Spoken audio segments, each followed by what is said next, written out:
So the history episodes of the show ended the season, and I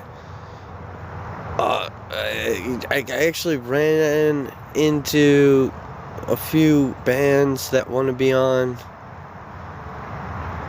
the show. Once again, interacting with everybody this way is extremely difficult for me. So I have to just start off immediately by saying there are open slots for a flexible schedule that I'm willing to work with on when is best for people when they're touring.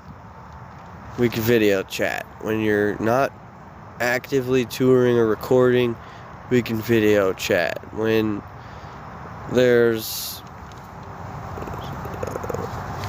just an availability for you to video chat with me, that's when you hop on WeChat, we talk music, I edit the videos down, mix them in with my templates, and I put them up and I post them up, and then I put them up and then I post them up, and then my format, the way that I'm doing this stuff, is it is contrasted with the others. So what I'm needing to do right now is address this full force, like just address this head on. I'm listening to other people's stuff and gathering as much of a quality, full spectrum discernment of what is the contrast, what is the difference between me and them. And there's just one problem. You might be expecting me to say specific things like, I have all original sounds I have all original sounds on my templates, and most people use AI. I have all original sounds and photographs and most people use AI. So again, I said this before, I'm leery to talk about AI until I'm ready to do so, well educated enough to do so. But I already have started talking about AI previously and right now.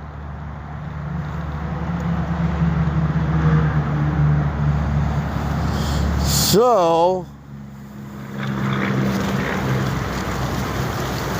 The history episodes are certainly going to be a great filler. And I hate to call them filler. I hate to call them that. But that's what it is. It's going to be history episodes filling things until I have the big ones ready. And the big ones being, the big ones are being like whatever topic that I have like prepared, whatever topic that I have researched, whatever topic that has a seriously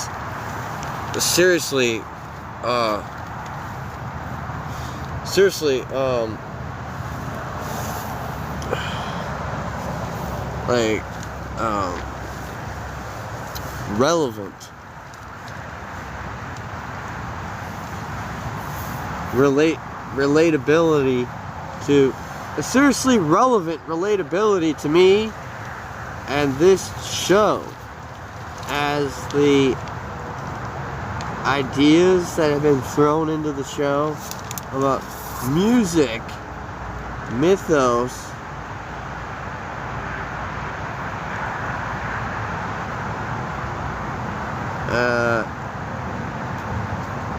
music and mythology. So my music contains mythology. The show talks about the music and the mythology. Quite simply put, that's what this show is.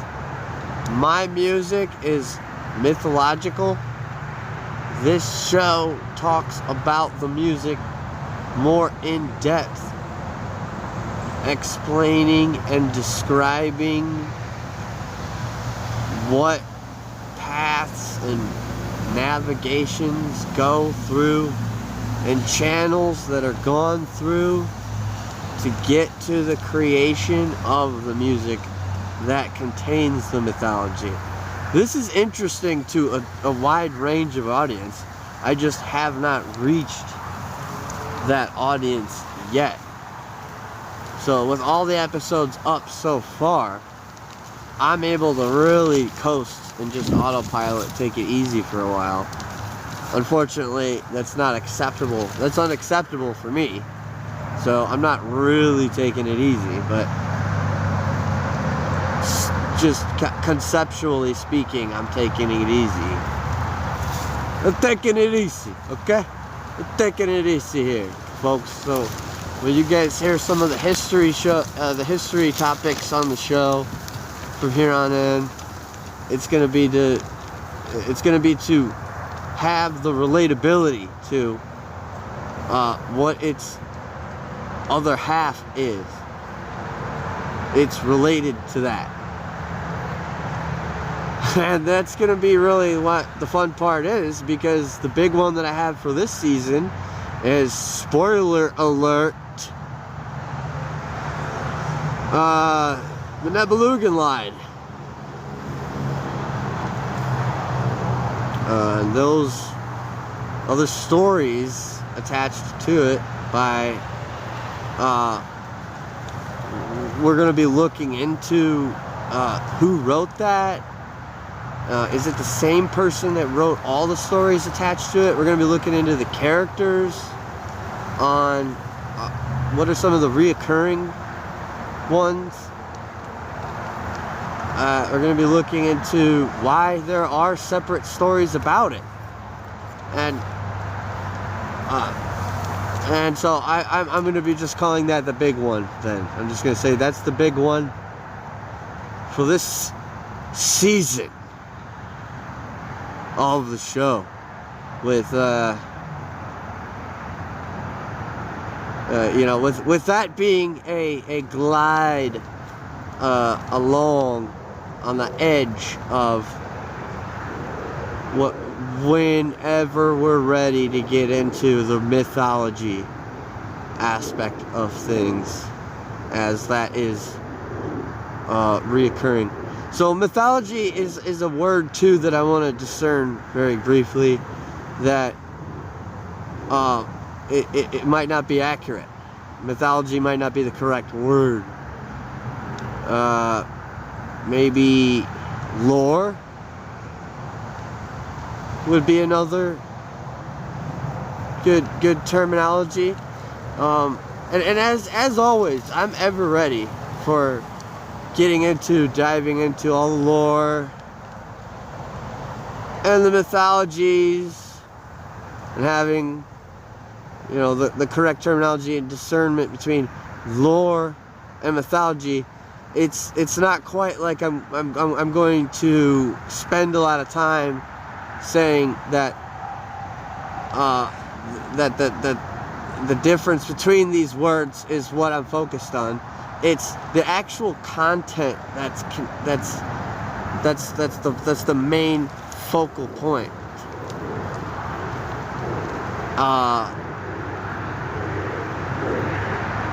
Based on my knowledge base that I have,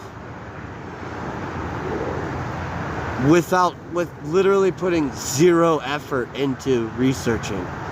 There's episodes that I can do with zero research, and that's ultimately what I'm gonna most likely try to squeeze in for the 7th season. That's gonna be the season after this one, as that's when it would be convenient for me, and when it would be convenient for whatever audience that I have at that point.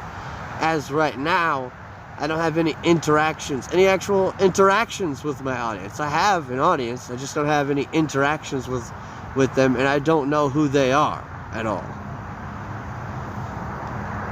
So whatever it is that I'm doing now, without their support,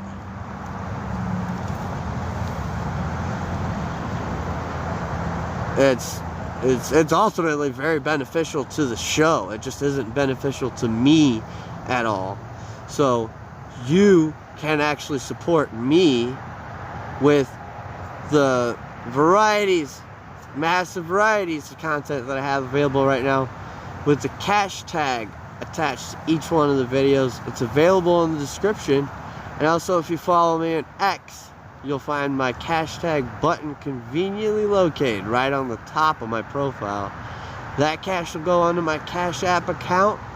I'll be able to spend it on paper, notebooks, pens, highlighters, and various other tools that I need to prepare for you a proper and fully loaded, awesome show for you guys to enjoy on the subjects of music and mythology.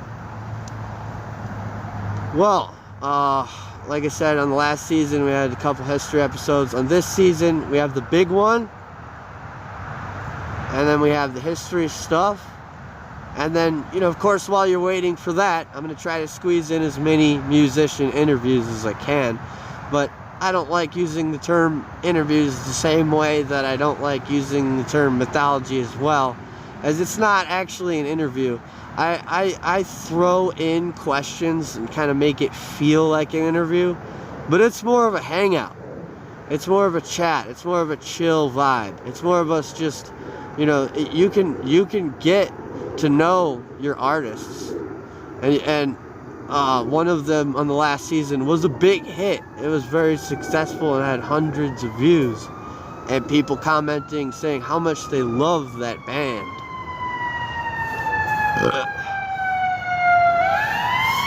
But there's a great big, please excuse that siren. It's so inconvenient that I can't add in a noise reduction, noise canceller, or have the desire to add in a noise canceller. I prefer that until I'm ready to do that as well. Just kind of leave that stuff in.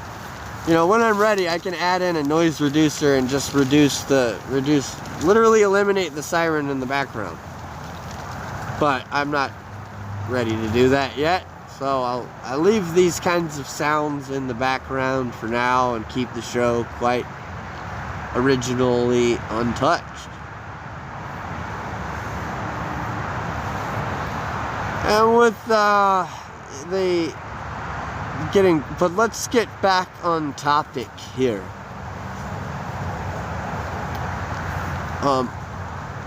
as this is really just the opening segment of the show, of this episode of the show, I have also yet to introduce myself, but I'd like to finish what it was that I was saying about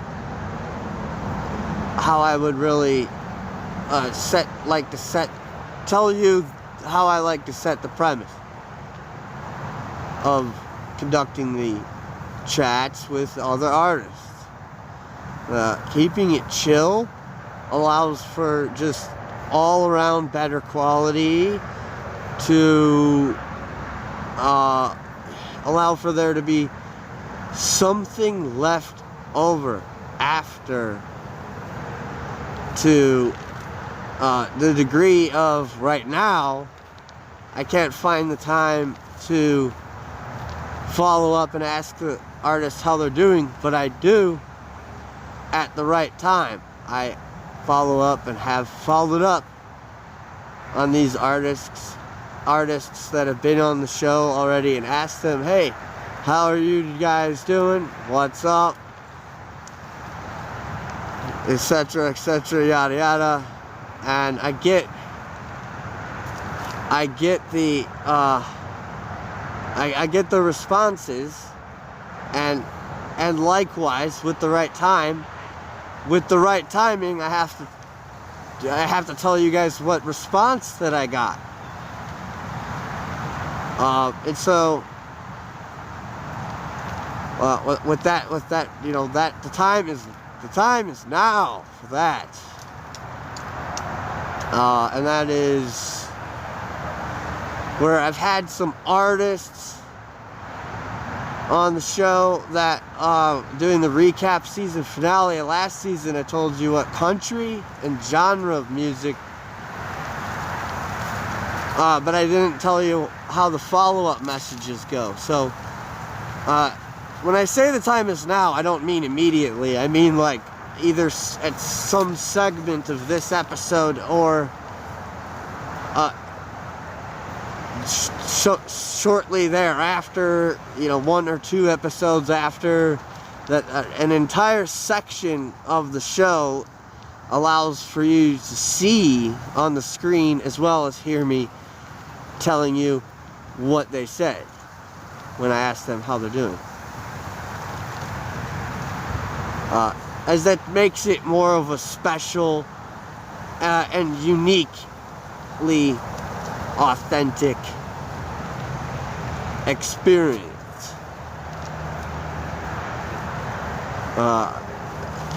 Where you should hopefully know that I'm needing your feedback about it as well, you know.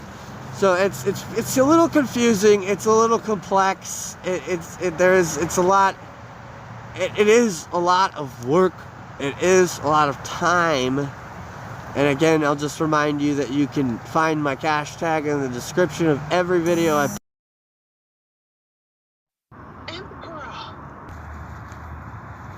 Alright, here we go. This is Papa Roach on the cover.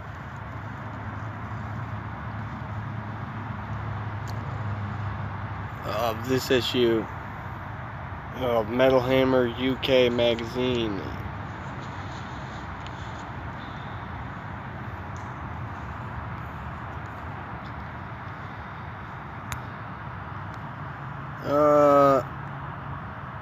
Well, this segment of the show is actually going to be really brief. I'm going to brush through everything on here. It's on the second segment of the show when you're going to get a more in-depth and in-detail coverage of this magazine and what it has. Here I'm just flipping through everything and just coming across anything that's interesting. I think okay,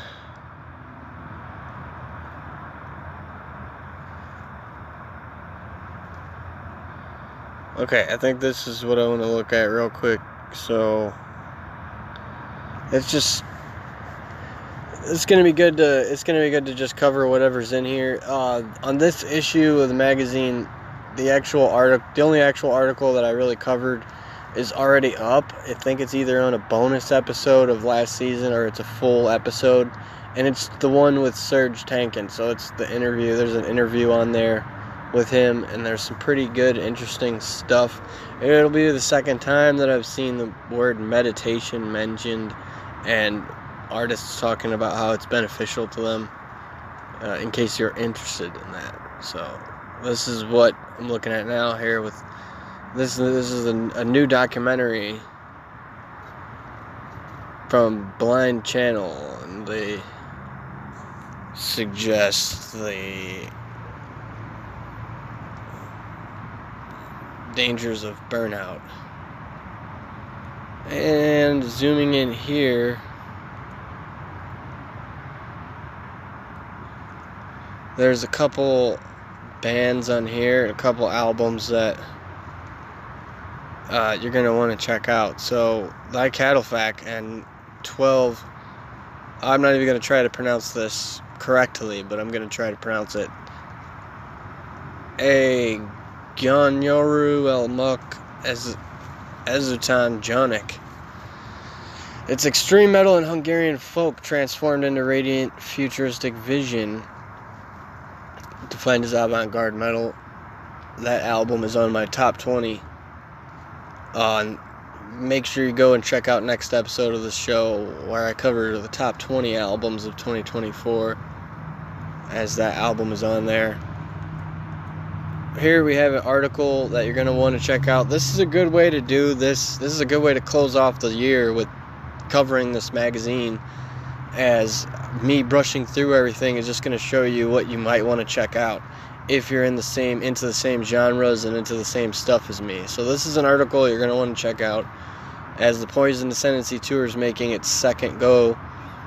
That's also going to be mentioned in here on this episode, and it's going to be Bullet for My Valentine Trivium, as the Poison Ascendancy Tour makes its second go around.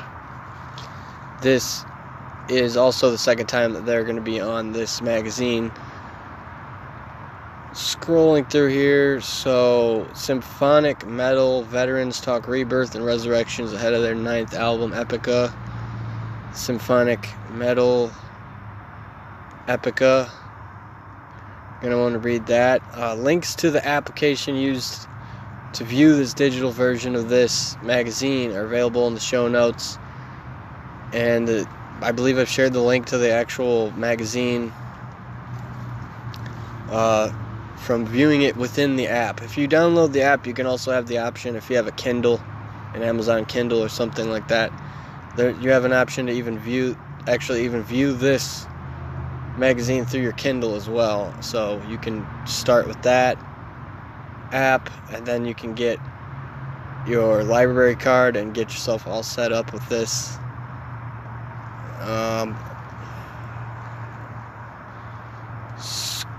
Scrolling on through here to the merch side of things, we have Godzilla Advent Calendar, we have Alien Romulus beer set.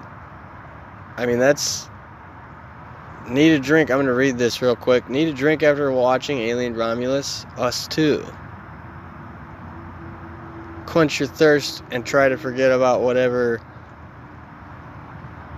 that thing at the end was with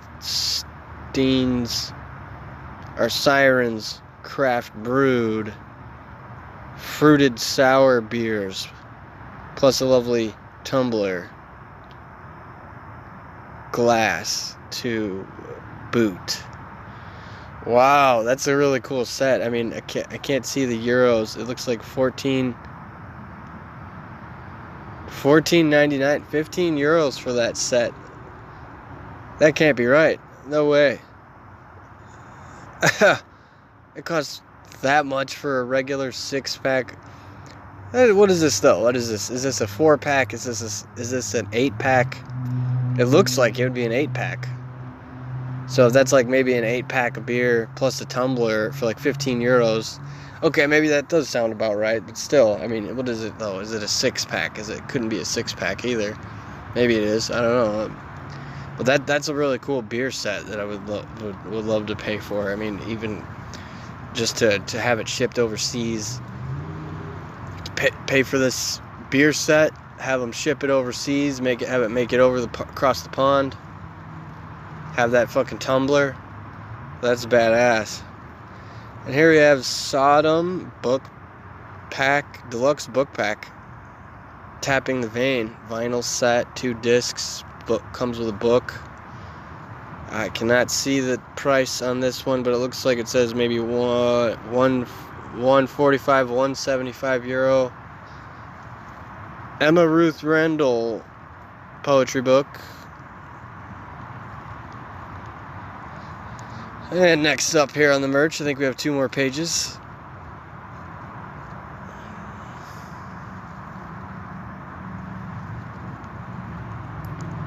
Here is the Cure t-shirt, Better Lovers long sleeve, Metallica wallet. That's a nice Metallica wallet. I don't know what logo that is, but that's really cool. I mean, that must be from the what album is that? If Darkness Had a Sun, the album that had If Darkness Had a Sun on it. That must be the logo from that, exclusive logo from that album. Lord of the Lost bundle. Nosferatu tea light holder, super cool. Elder Fothmark rune disc with some runes. Badass fucking like necklace to wear with some runes on it. Iron Maiden Power Slave bundle. Dark in Love skirt. And the Inferno fragrance. No prices on any of these am I going to be able to read, so scrolling through. We are done with merch. And then we have the guys on the cover. This Papa Roach. You can see the right. Look at his necklace. It has a cross. There's mention on here. That's because there's mention on here of them going Christian. So they went Christian, guys. Opeth's, quick reminder, Opeth's latest album is out now and available. New Metal Deep Cuts is a section here.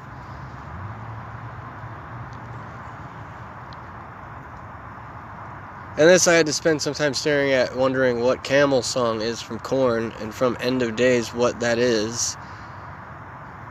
But I still don't know. I'll have to just YouTube it or Google it, say Korn Camel song, and see what that is. Strange. It was really weird. Why Linkin Park still matters. This is an article on Linkin Park. Rising Suns. We have this being an interesting article that I would get into. Vended is the name of the band. And power metal compels you. The power of metal compels you is another one I'd probably get into, start reading. Here we have Fever 333 that has an article that gets in depth about him and his family moving to New Zealand, him having time to mellow out a little bit. So he's skating, he's a skateboarder. And my anger is a gift, but it's consuming me is an important quote mentioned on here. You know, for people to say stuff like that, very important. Blood Incantation here with the number one symphonic death metal album of the year. Here's some more Linkin Park's new album. Here's some more album reviews. The album review section is literally just anything that you can stands out, you can pause it, check it out, find anything good on here, you'll discover some new music. That's what the show is for. But getting into this episode, this is a great way to pose as an introduction into the more in-depth and more in detail coverage of this magazine, the bands, the articles therein, and discovering new music. We're going to go over album reviews and finish off the show of festivals and shows. And so I hope you guys enjoy, and also make sure that you drop your comments, follow me on the socials, like, share, subscribe, hit the bell to get notified, and don't hesitate to drop $1 or $2 in the Cash App. Well, that's it for segment 1. Let's go into the show. Alright folks, so here it is, the Metal Hammer UK double issue episode. I'm going to start with the most recent one here of the best of 2024. Yeah, let's get into the way I'm going to not be able to do this is skimming over stuff like editor's letter. I can't just skim over that. And I don't quite want to read it either, so I'm not sure how. I'll just save that for reading that one myself, personally. But it looks like we have another section below that with some local bands that send, maybe not local, but indie underground bands that send. No, it's the rest of the staff. Okay.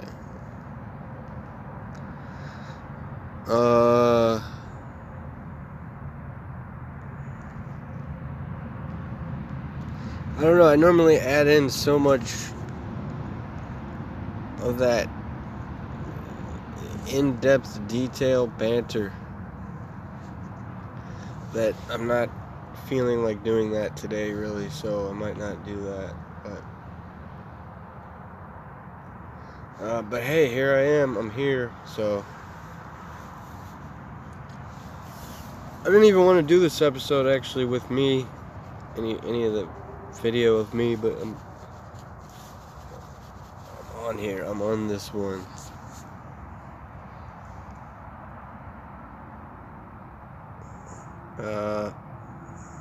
Yeah, I'm definitely not into this sleep token thing. They're popular. They're really, really successful band. It's just, let's take a look at this though, because I don't like them, there's so many things I might overlook. Looks like he's alright, so let's look at this jewelry that he's donning here. This is some kind of crystal. There's some like coins. That looks like some old coins, some old currency added into here. And yeah, it's just a very, and then the skin being painted, as I don't believe that to be, I don't believe these to be tattoos. These have to be, they must be paint.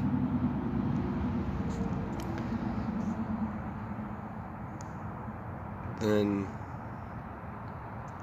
the mask. I mean, let's look at the mask here for a second. I don't want to overanalyze this, but that's a really cool costume. That's a really cool jewelry. That's really cool. I just don't like the music, and I haven't quite given it an actual chance. So, of course, as usual, when I get around to it, and I'm gonna sit there. I'm gonna sit there and then listen to the. I'm gonna listen to the band Sleep Token, and it's gonna be the same thing. It's like, dude, it's just not. It's just too popular. It's just not in my. It's just not in my. It's not in the cards for me. But it looks like they're gonna be on. They're gonna be headlining for Korn at Download next year. It's just one of those things, guys. I'm looking at this episode being full of tour dates and festivals. There's going to be a segment. I'm going to probably end the show with a segment that has all the festivals and tour dates for different bands. Okay, and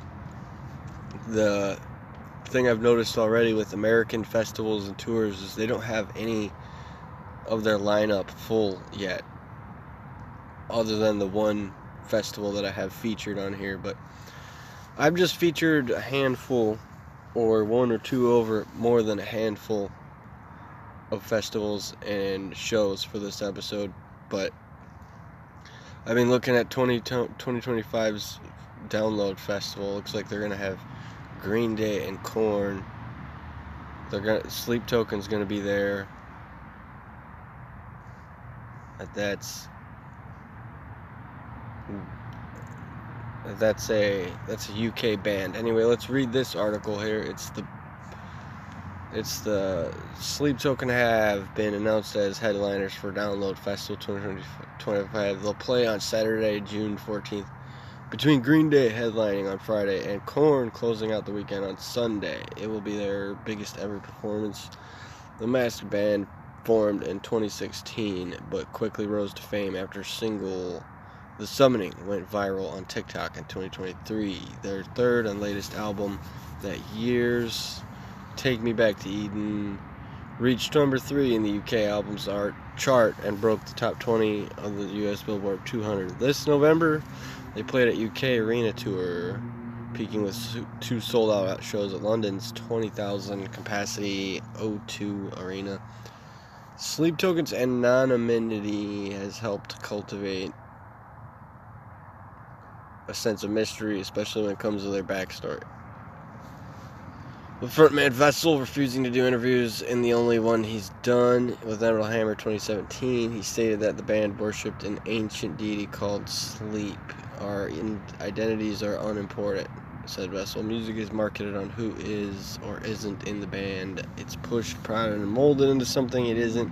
Vessel endeavors to keep the focus on his offerings, worship. Well, then you have yourself another reason why I don't like any of that popular shit. But it's a very successful, popular band, and then they're adding in all this other stuff. This is my enemy right now. You're looking at my enemy. For me to cover anything in these issues, it would literally be amounted to just follow the same premise and same momentum that I've been working with on this whole season and this whole year. As I've kicked off this incarnation of this show just this year, I'm picking up a lot of pieces from the last incarnations of the show. Been going over all the history, been going over all the basic main stuff.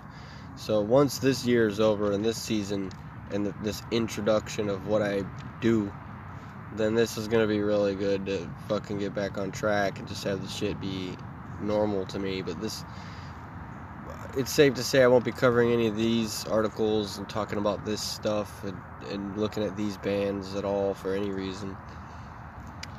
And that's great.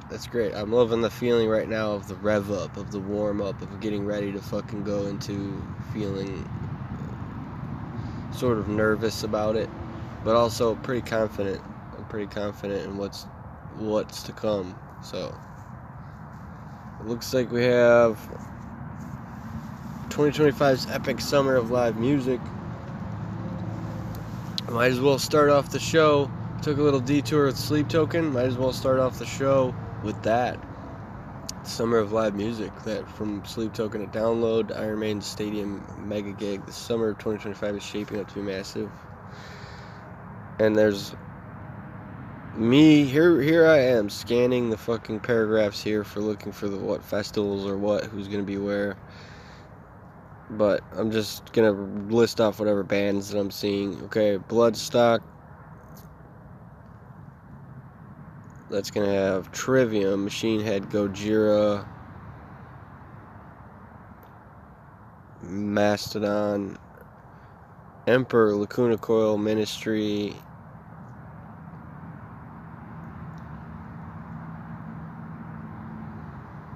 and it looks like we'll have Elder, Zeal and Ardor covered on this covered on these magazine episodes of the show. Zealand Ardor, the Swedish prog black metal. Swiss, not Swedish. Swiss prog black metal. Zealand Ardor is going to be at Bloodstock. Desert Fest is in London, and they're going to be having bands that aren't listed here. This is how I cover the magazine coverage, so it's just a great way to get yourself in tune to all this. You can literally basically listen to the fucking magazine or read a magazine just by listening to me, and you don't have to spend as much time. Even though these episodes can be lengthy, obviously I chunk in some other extras in there for you. Like what I have in this episode with other festivals that aren't going to be listed here. This is all UK stuff. Download also is going to have Queens of the Stone Age, Fall Out Boy, Avenged Sevenfold. That's with the other Green Day, Korn, Sleep Token sets on there. You might want to know stuff like what's the set list going to be there, or something like that, if you wanted to know more. But if you're enjoying the show and you like just hearing me talk about this stuff, then that's why you're here.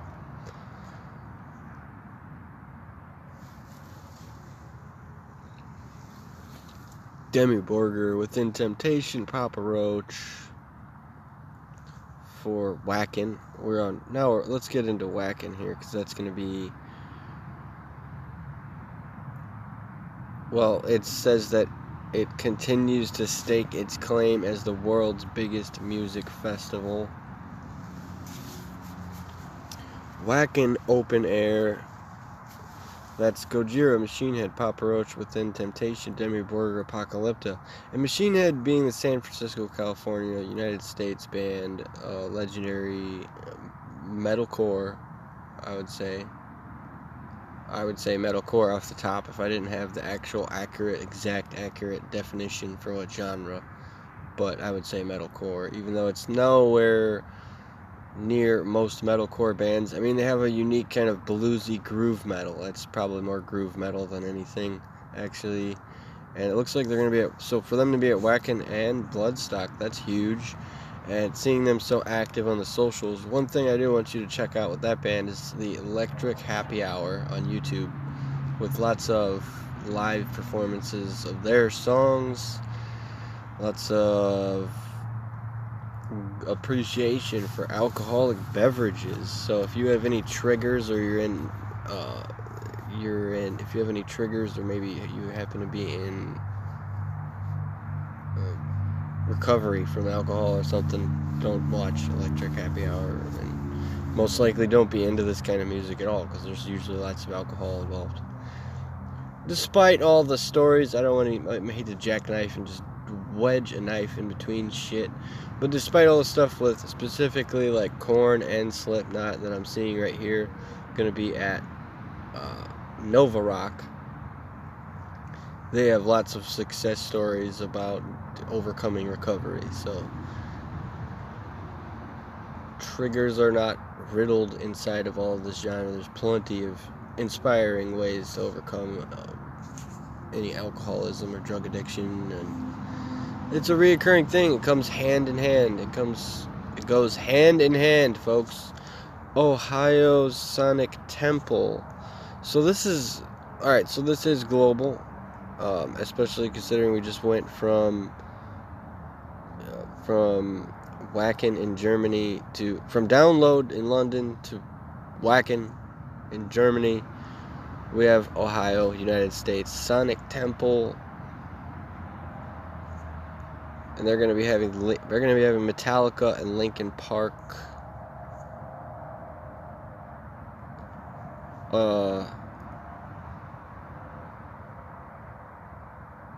Not Ohio Sonic Temple, but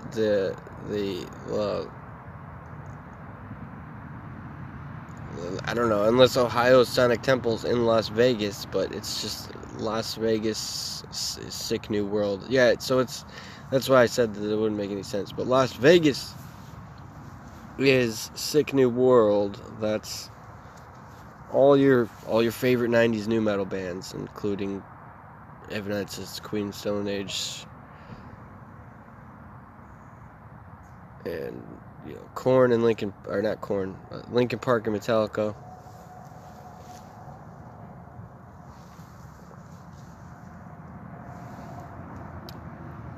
And Sick New World is a cool festival that has, for it to be in Las Vegas, it's one thing, but it just their artwork for the festival really stands out. For the banner for the festival really stands out, and that's so cool.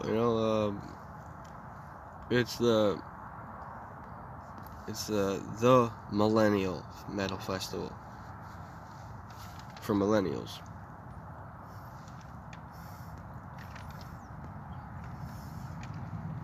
Myself included.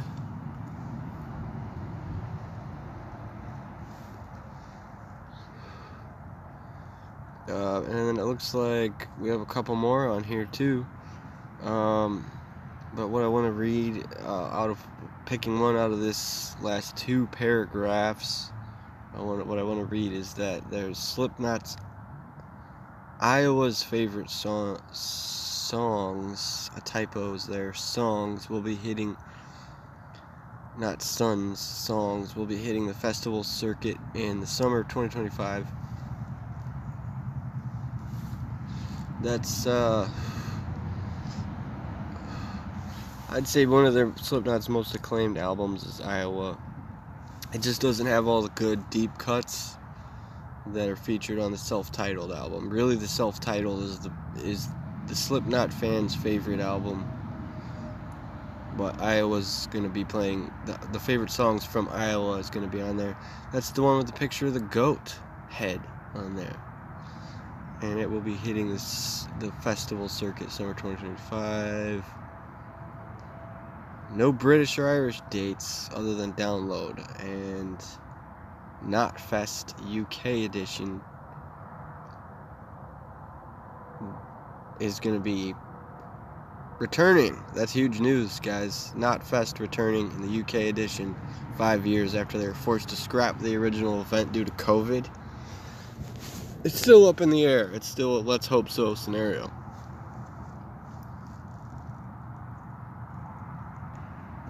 Well, with this edition of the show being slightly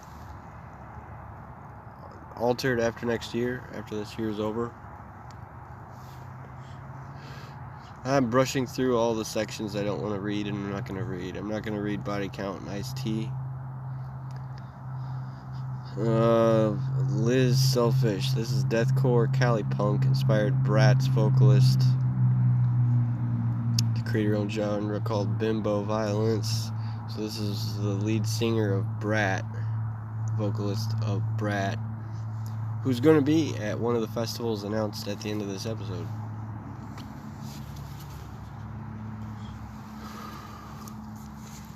Found through the Metal Show on Bandcamp.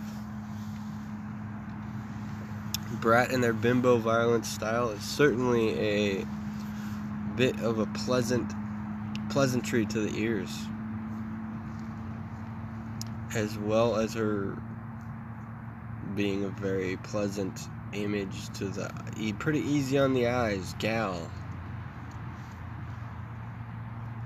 especially for a blonde. Anyway, life lessons section here has Brant Bjork in an interview with him of stoner rock godfather, supporting Metallica, and that's going to be a section I also don't want to read. And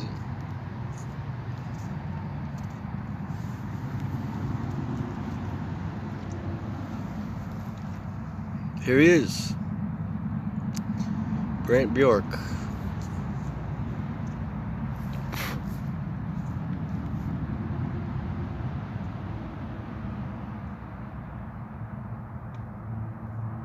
But obviously the quotes I'll always read is, the label would say you guys will be the next Metallica. That bummed me out.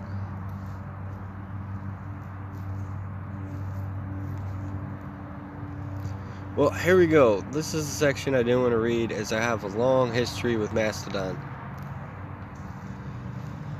So, my history with Mastodon is where I will start. I have a long history with Mastodon. Anyway, that is where I started. So here, let's get into this. Oblivion's remastered version of the song Oblivion is huge. I'm in the comments on the YouTube section of that song, remastered version of that song. So I might as well read this article then. The writer of this article, Dave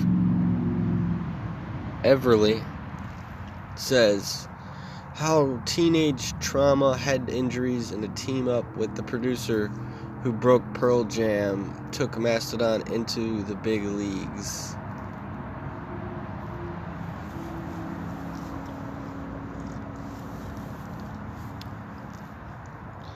So this is a big article. I'm not going to read the whole thing. It's a very big article. But I'm going to be skimming through here. We got Brent Hines. We got vocalist, backup vocalist. And the guys chilling and hanging out here on the photo.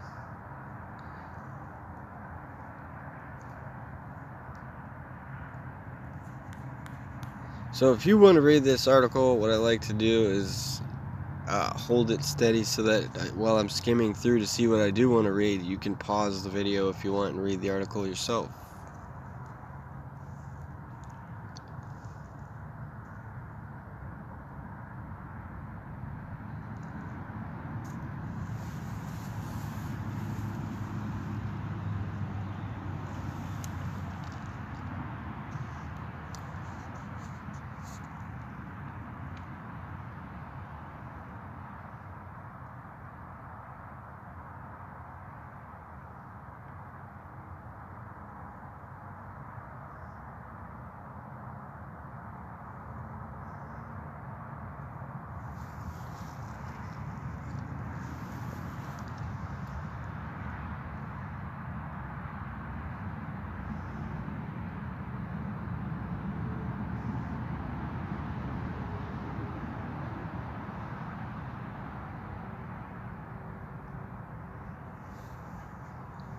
The darlings of the sludge metal underground into a bona fide crossover success story is how this band was described.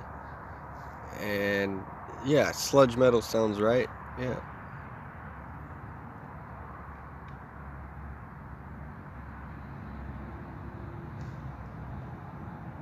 And with, it looks like, so Oblivion's from Crack the Sky, and that's 2009 release.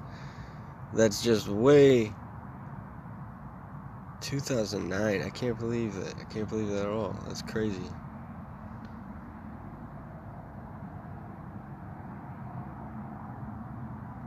This is just so late in their career. So this is when they became the crossover success story mentioned here. As the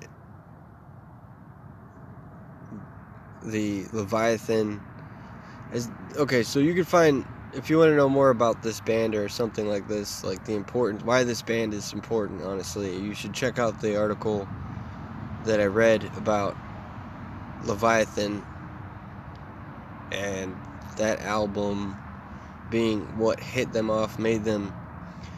So Leviathan's what made them a success story. This album, Crack the Sky, is what made them transition their style completely from the way that it sounded in the sludge metal category to this crossover success story.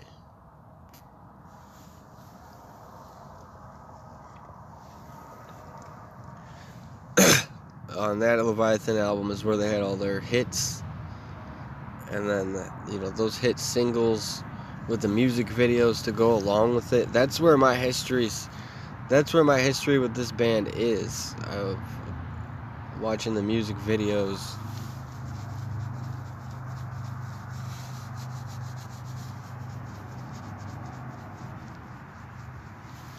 from Leviathan, like Blood and Thunder. I don't even think Blood and Thunder might have been on Leviathan, I'm not sure, but anyway, I actually recommended this band to somebody recently, told them to check out their recent stuff. As any of these, it's just beyond obvious. This is the way that it is, and it's beyond obvious why that any band from this era that people heard their stuff when they first came out, or in the early 90s, early 2000s, or in the 90s or early 2000s, and then that's where everything they know about the band, it stays for some reason, like a parent that's kid stays young forever to them. Is like, that's all that people know, even with myself included, that sometimes I'll listen to a band that I just want to hear their old stuff, or I want to hear their hits. I don't care about any of the new stuff. Whatever way it is, and for whatever reason that it is, that it strikes me a certain way, that hearing a band's new music is better. I see the improvement. I see that the new stuff sounds better. And this band is one of them that's included. That the newest album that came out 2 years ago is their best, is honestly their best album yet. And what I was explaining to somebody about this band in a live chat earlier this week or last week,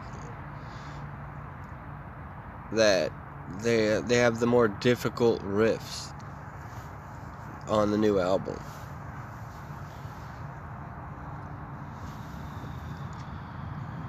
Anyway, before this album came out, I'm skimming through again. In this 2007 appearance of MTV Music Awards in Las Vegas, they performed there, and then after the show, Brent got into a drunken altercation with System of a Down bassist Shava Odajan and an acquaintance, musician William Hudson, that ended with the Mastodon guitarist being hospitalized with a brain hemorrhage after being punched to the ground and cracking his head on the sidewalk. This is something that I'm given the responsibility of helping to sustain that and preserve that. This coverage remains very much alive, because you simply will not see any of this stuff anymore. Let it be forever known. Okay? Bands getting into altercations, winding up in the hospital for brain hemorrhages. You think you're gonna see anything like that nowadays? I mean, if you do, you won't see it. That's what's true. You won't see it. It'll not that it's not even that any of this stuff won't happen. It's just that people won't cover it, and if people do cover it, no one cares.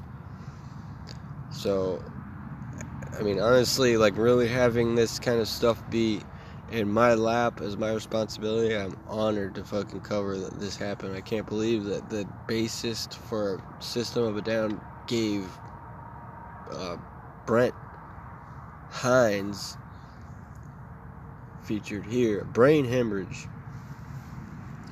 And then maybe that's what the tattoo's for. Maybe that's what the tattoo's a symbol of. Maybe that's what it indicates.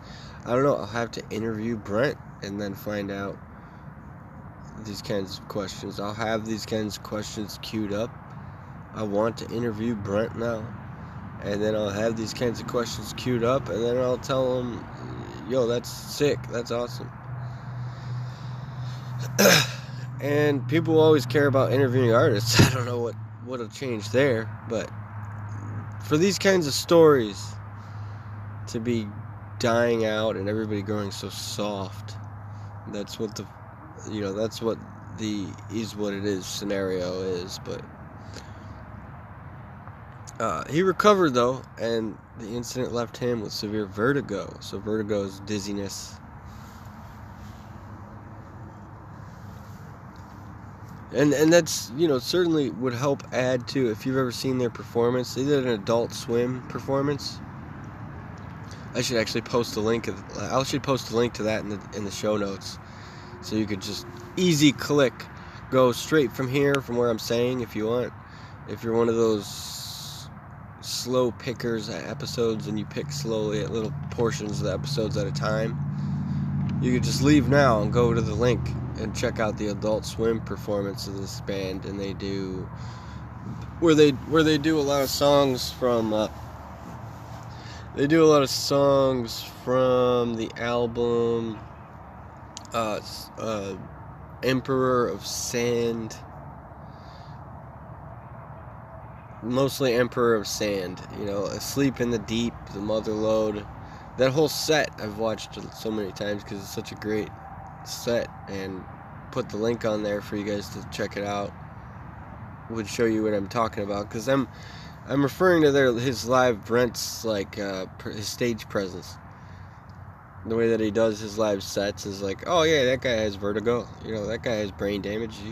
The way that he's singing and his body language and his stage presence, it's wacky, it's goofy, it's very goofy, it's very wacky, it's all this stuff, and then that fits in. That's why that fits, bridges the gap, fills the void, adds to the missing piece to the puzzle.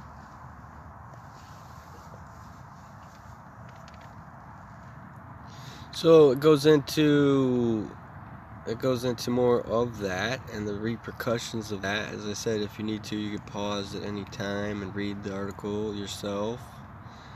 And so I'm skimming through here.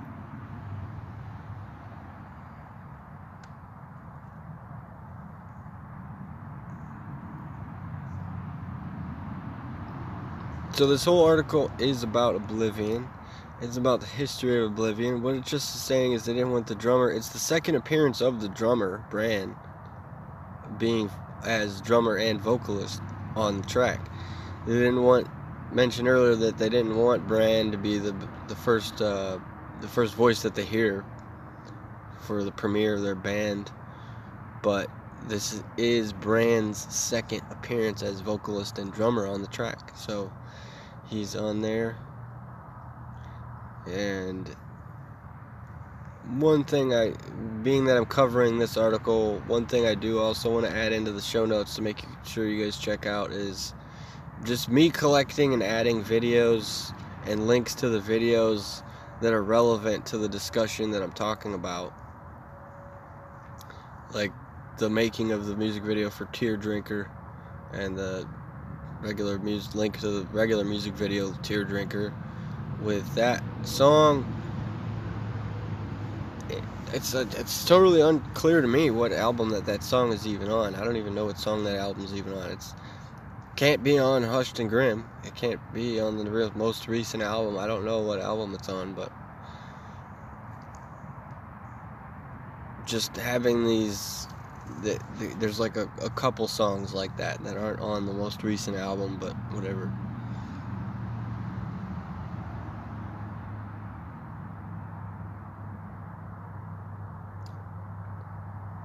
The vividly psychedelic and sometimes hard to follow concept centered around a paraplegic boy who gets lost while astral traveling and takes in wormhole theory. Early 20 Russian mystic Rasputin and devil himself.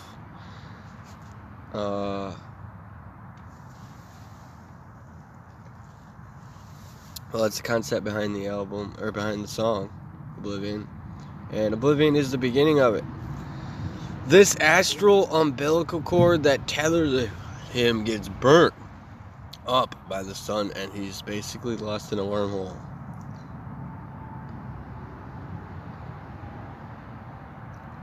It looks like it was also inspired by the death by suicide of Bran's sister Sky when she was 14 and the drummer was 15. He was supposed to be at home that night but stayed out because I was tripping at this guy's house. In Oblivion, the drummer sings, "I tried to bore a hole into the ground, breaking all the fingers and nails from my hand." It's a reference to real life incident when Bran, high on LSD at his sister's grave, attempted to dig down to her coffin using his hands. He gave up only to see a vision of his sister in the sky. You know, this is crazy. This is madness. So she was like a dead body, and he's like, she was like a corpse, and he was like, I'm going to be reunited with you again, or something like that, or I'm going to come down there. And he's digging with his bare hands, and stops when he sees her in the sky. It's like a sign from a higher power or something. And then he's just like, he's just like, he's high at acid. But the whole story of Crack the Sky is like a redemption story for me. You know, you can see I have to make this connection for you, too, as one of the other jobs that I do. So, it's kind of a spoiler alert. I mean, you're supposed to find out most of this stuff on your own. And I'm being just totally insufferable with this. But I will proceed to go ahead and on to do it anyway. The Emperor of Sand is about one of the other bandmates, family members. According to the documentary on Emperor of Sand, that was in remission from cancer and then died of cancer, and then so that song is about them, and then Crack the Sky is about this person. So it's always about trauma, it's always about suffering, it's always about using that to turn it into something else, something great, and something that everyone can enjoy. And that is what this is. I don't like personally the album. I don't like the song, honestly. I don't like the album or the song. But it does have some good tracks on it. I think this is the album that has Sleep in the Deep. I love the Sleep in the Deep, for sure. I like that song.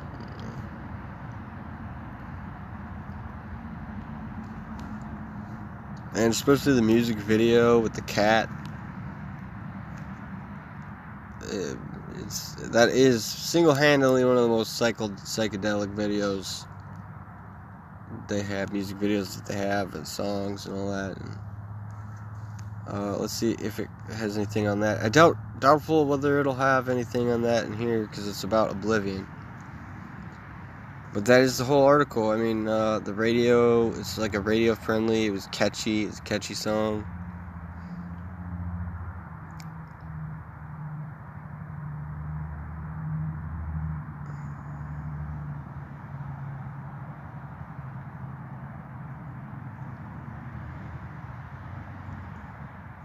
Yeah, I mean, so for me to interview any of these band members, that's cool.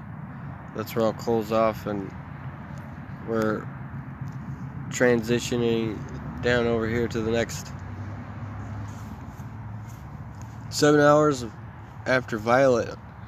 Shavo Odajon ditches new metal for deathcore. In short, sounds like System of a Down getting jumped by Killswitch Engage and Lorna Shore. For fans of Lorna Shore, Deftones, System of a Down, listen to Paradise.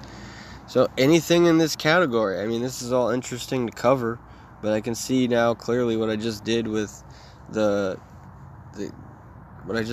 concepts behind the Mastodon albums, and how that's like a really good way of sucking the fun out of it, just completely, totally sucking the fun out of it. It's probably some stuff that you shouldn't do, that you shouldn't say, and that having myself be, someone who found out about this on his own, and then technically also through suggested videos, that's where it gets like, it's just a bad place to be. Like, you shouldn't want to, I'm not supposed to say any of that stuff, basically, but I am, and then the videos go up, and the shows go up, and then in exchange, or at least I feel that way, I don't know, it's just an unspoken rule, there's no real rules about it, there's no real truth behind it, but in exchange, the videos that go up get viewed by people that don't say anything on any of my videos. So it's a back and forth, round and round, and the shit does end. And when it does, then great, that's great. I'm moving on to the next one, just like this article. But deathcore, I don't even like death metal. I don't know why I would like deathcore. As anything with the word core in it is like an altered, diluted version of the real thing. But there's Oda John. There's the other bandmates. 7 Hours After Violet. That's the band name. If you want to check those guys out, I'll post the links to Teardrinker, making Teardrinker, and the making of Emperor of Sand, so you guys can draw those connections here with me, as I drew those connections between trauma and losing family members being the premises of their albums. Here we go. Power metal and mellow death. You know, that's something I would refer to people to. You know, if you're not into the heavy stuff or you're not into my style, I'm not an evangelist. I'm not a missionary. I'm not going to try and get you to come to my side.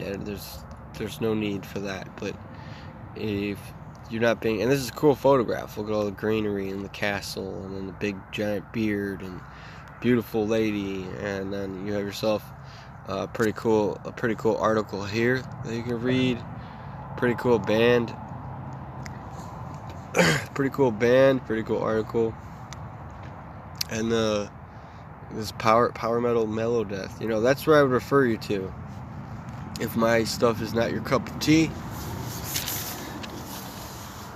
that you would go to power metal as your, you know, basically last all aboard, you know, last call, last chance. And now here is where we go to the band that I've actually sent the request in. A lot of the requests for interviews to be on my show have been put out, so getting the patience to wait on those to get responses and the DMs is one aspect of putting out all the invites. And this is one of the bands I invited. So this is Holder. Waiting on a response for this person after reading their article would be really helpful. Especially as this one's nice and short. It's Holder. It's the one woman black metal project causing a maelstrom in the Pacific Northwest. In short, sounds like, and this is poetic imagery alert, a moonlit garden party right outside the gates of hell. For fans of Wolves in the Throne Room, Spectral Ruined, and Panopticon. Listen to Bows Ablaze. $20 Spin is releasing her latest album, Verses in Oath. Let's get into the article. Pacific Northwest winters have a reputation for harshness, but the damp, frigid reaches of rural Washington proved fertile ground for one-woman black metal outfit Holder as she crafted her second album, Verses in Oath. While it is true that many people cope with 7 months of dreary rain by holding up in their homes, it is important to note that the rain breeds life. Holder tells Hammer via email her sole method of doing interviews to maintain privacy.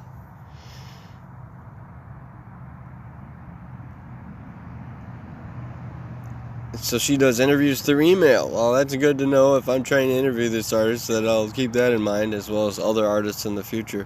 The realization just came right now, folks. I just don't know how to fucking hold back my excitement. But the cold season energizes and inspires me in ways that are difficult to tap into during parts of the year when the weather grows warmer and life speeds up. Holder's life sped up to significantly in 24 as she traversed North America and Europe in support of Versus an Oath, making her busiest touring year yet. Even though constant travel and daily change isn't the most natural feeling environment for me, she admits, the collective magic summoned by the crowd when our set rolls around at the end of every night provides me considerable motivation to continue doing this. It's no wonder audiences have responded so strongly to Holder with an album like Versus an Oath to promote.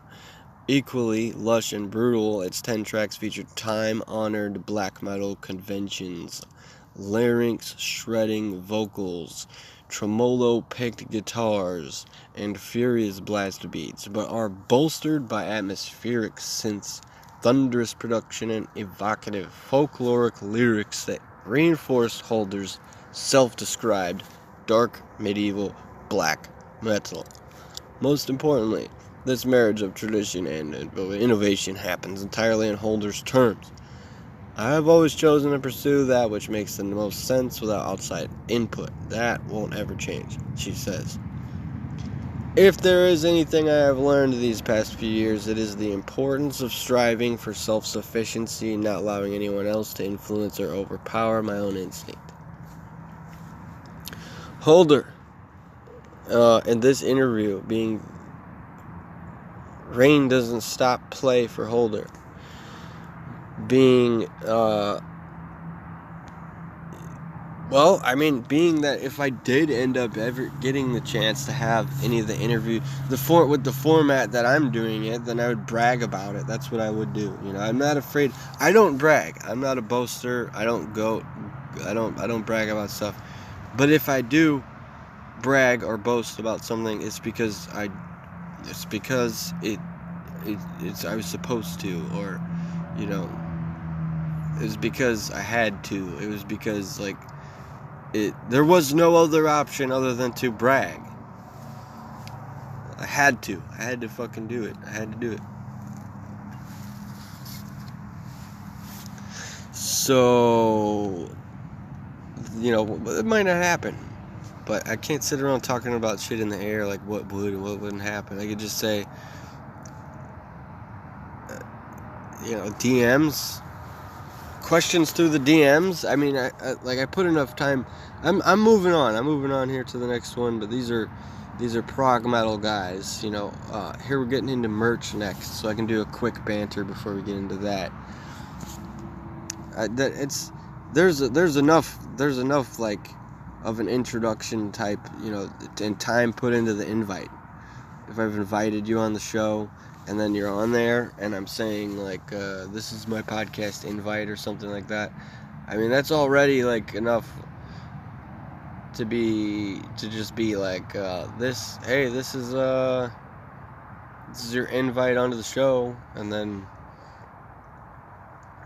anything after is easier with my format, with the way that the show is run, that I have guests on there. But whoever else I do want to cover, for me to just reap whatever, for me reaping all the other artists that are gonna be on and shit,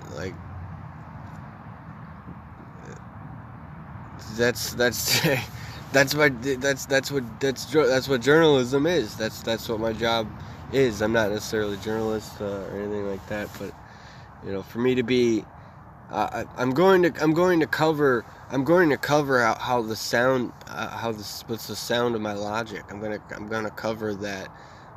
Okay, this is what other interactions I've had with other artists, and then this whatever bands that you can see on the show and that are on an official interview in the format that I have set the standard for, that I've set the pace for. I certainly don't want you overlooking whatever bands I'm covering through the other interviews, through the other interactions, the interactions through email, as I do have plenty of artists to do that with. So, with that band, or that woman, that artist, one woman, black metal artist, having her respond. You know, I don't know. I have to talk about this right now here real quick. Just that I don't understand the logic behind, you know, covering every interaction with every artist. It makes it seems like it might make it really difficult to cultivate any meaning, but that's why I'm just one person. I'm just one guy, and this is a fucking magazine. So, moving on to merch. If you followed anything what I'm saying, now is a good time to maybe pause it, drop a comment, let me know. That's why it's great to have the following, you know, any following at all, and then just have people in the chat, doing live chat, you know, getting all those interactions out of the way. I mentioned something about no comments, and then one of the things about that is that, you know, most of the comments people might want to say in any of these videos is probably stuff and interactions that just only exist in live chat, and that if you're watching the video, by the time it goes there, the conversation grows stale, and you don't actually want to say anything. But the other thing about that too is just that you know, it became perfectly clear to me when thinking about my videos and how the current success of the show and how the show is doing, that, you know, the least amount of things that I could say for me right now is helpful, is the best. But it is also good to remind me of a couple things here and there, or at least make sure that I have my eyes on that part of the logic. But anyway, I'm rambling, I'm getting off track. But this is merch. Box sets, underground oddities, and all the essential merch you need this month. We have we have the deluxe box set of Dream Theater running at 150 euros. It's coming with some extra goodies in there, like a keychain, some things that help you sleep. You know, so Dream Theater, and then the journal, sleep journal. So the sleep journal and from Dream Theater, that's really cool. And then a keychain. And then a blindfold is what it's called. It's a blindfold for sleeping. We got CDs, compact discs, and they're coming into well, it looks like a booklet. It looks like they're coming into coming inside of a booklet that's a box with the CDs in there like that. So it's like, I mean, because I could see the size of the discs and then the size of the book. So that might actually be a book, but that's an LP. So these are LPs. These are vinyl LP. That's a vinyl.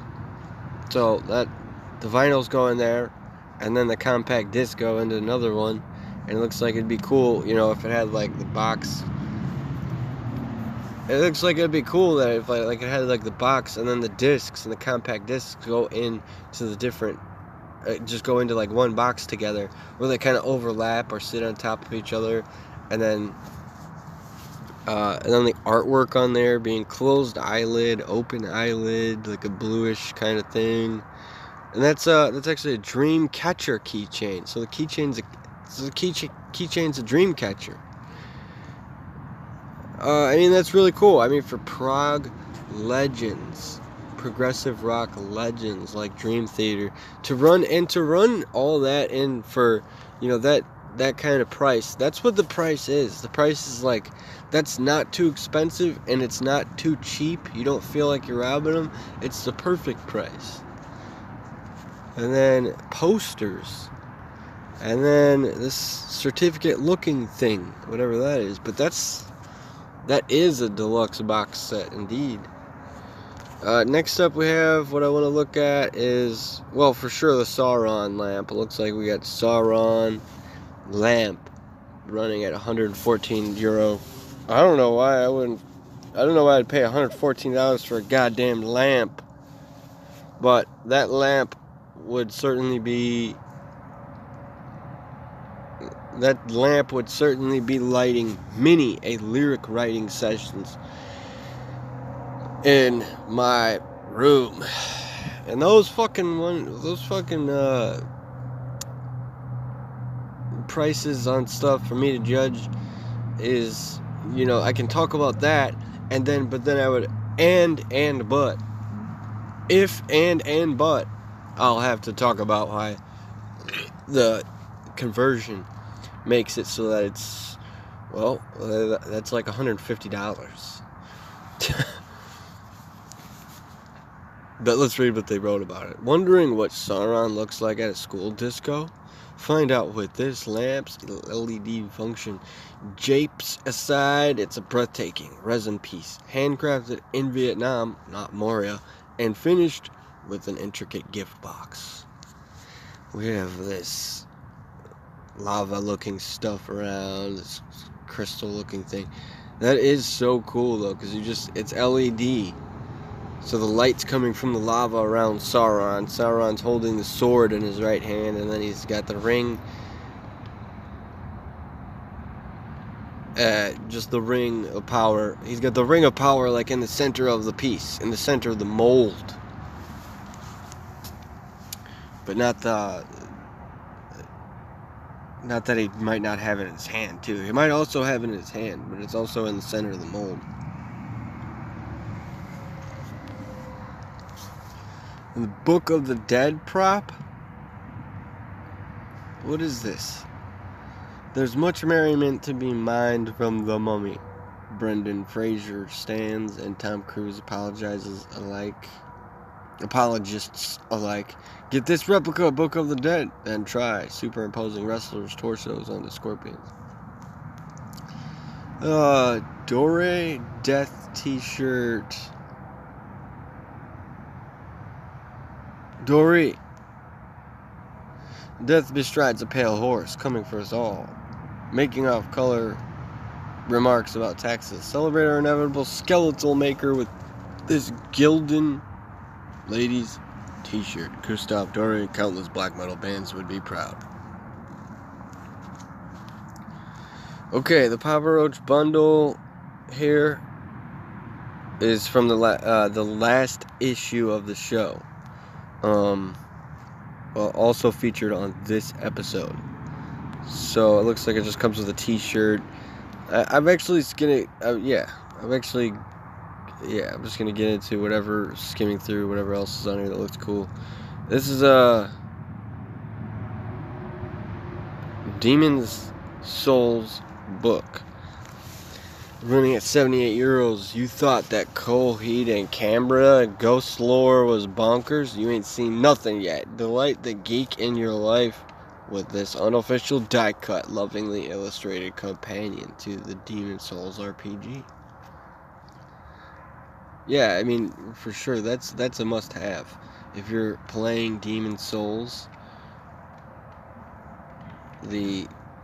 for the Dark Souls trilogy and all that, and then you're reading the book to it, you're getting a book to it. I can't remember what game that I used to play that I had the book with it. And I'm not thinking of something lame like Lord of the Rings, where it's like, oh, you have Lord of the Rings game and book.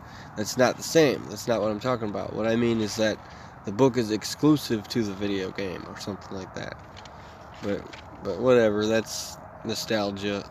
Linkin Park hoodie. It's so crazy that I can do all the any kind of news coverage or anything like that, and then not come across the female singer, the new singer for Linkin Park, the new singer for Female Park, that female singer that's the singer for Linkin Park, until I go out of my way. I have to go way out of my way to find out that there's a new female singer for Linkin Park. And it's like everything else just gets thrown on your lap. Everything's else handy to you on a silver platter, except Linkin Park. I mean, when they were good and when I did like them, I won't like them. I won't like them anymore. I don't like them anymore. The Poppy bundle that's looking like a t-shirt comes with the issue. The H.P. Lovecraft book. We're going to read that real quick. The first of 4 limited volumes. Cairo Chara Press's Eldritch compendium claims to be a definitive Lovecraft tome.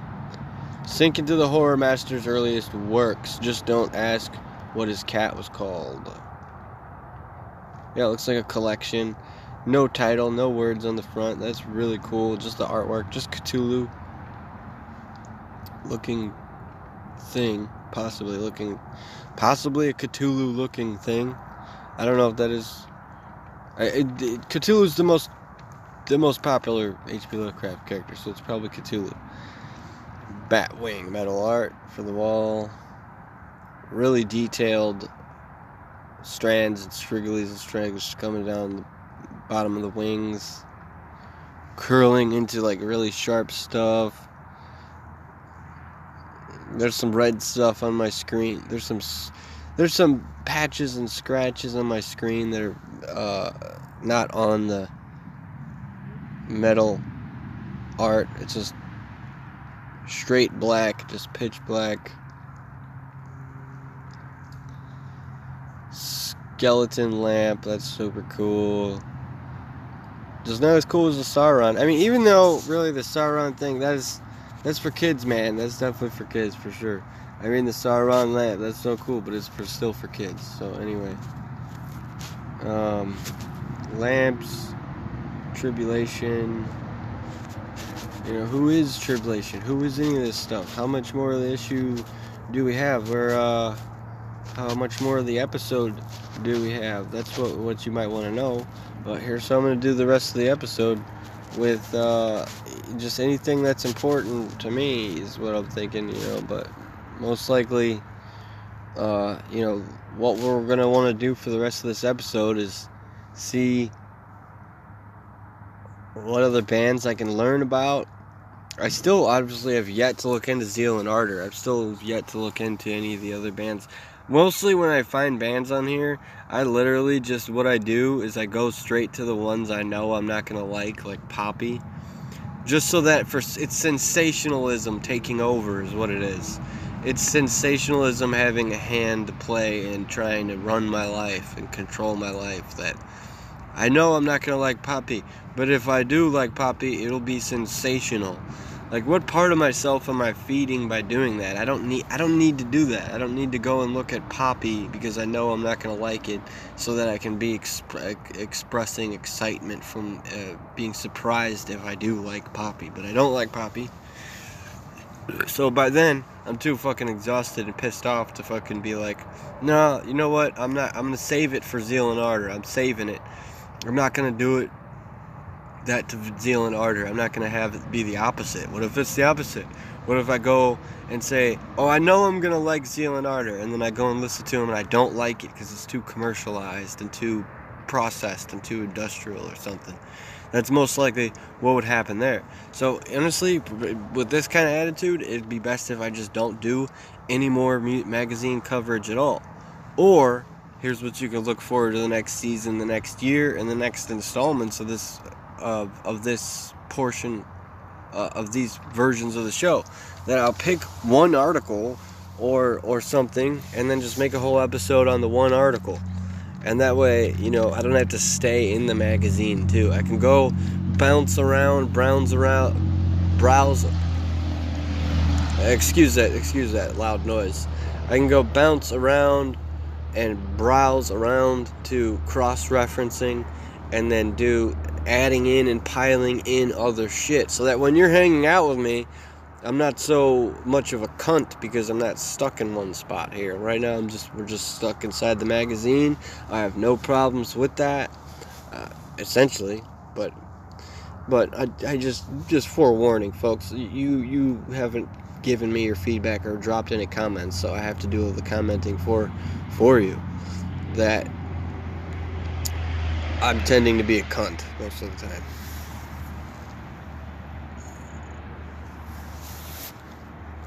Now, what is this exactly here? Controversies, beefs, hell trolls, and vegan handbags. These are metal's best, worst, and most WTF moments of 2024. The year that the world went mad, and so did metal. Well, this is how it's set up here. Best. Oh, there's Ozzy and Jack Black. Best. And then worst. And then, what the fuck? Something about Lordy. The year that Gojira lit up the Olympics.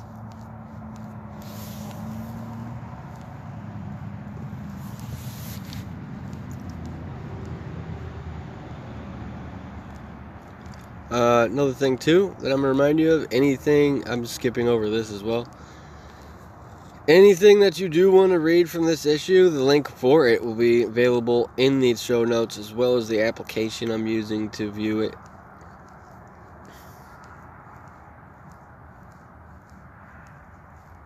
There's something about collabs, there's Baby Metal, there's Ghost, there's the year that Ice Nine Kills made the goriest video. Lizzie Hale joined Skid Row. Yeah, that was big. This was a big year for having a lot of that. That's a whole topic, about the other stuff here. The year that bands came back to life. Slipknot. The year that Slipknot celebrated a big anniversary. So what I am skipping over here is the guts of the show, or the guts of the magazine. The guts of the show is yet to be known. I don't know. But Bloodywood soundtrack, the greatest fight scene. Eurovision went. Oh, it's accompanied with a movie, so I might like it more or something. It's like, no, I'm good. And then the metal lost an icon of Paul Diano of Iron Maiden.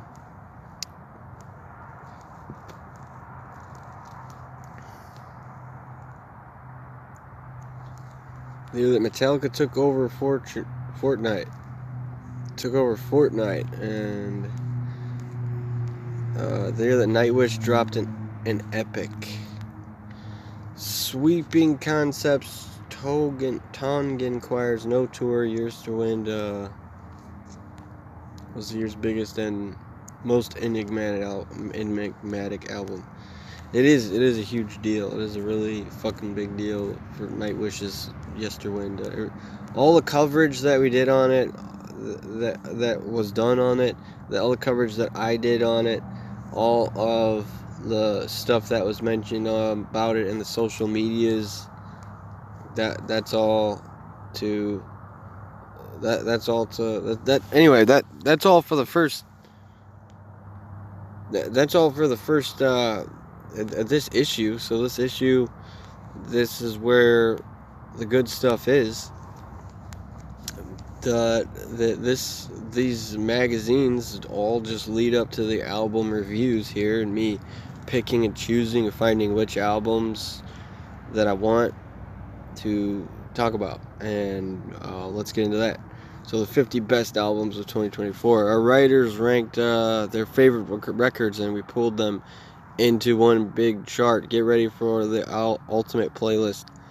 Here we have Winterfell on number 42. Covered that.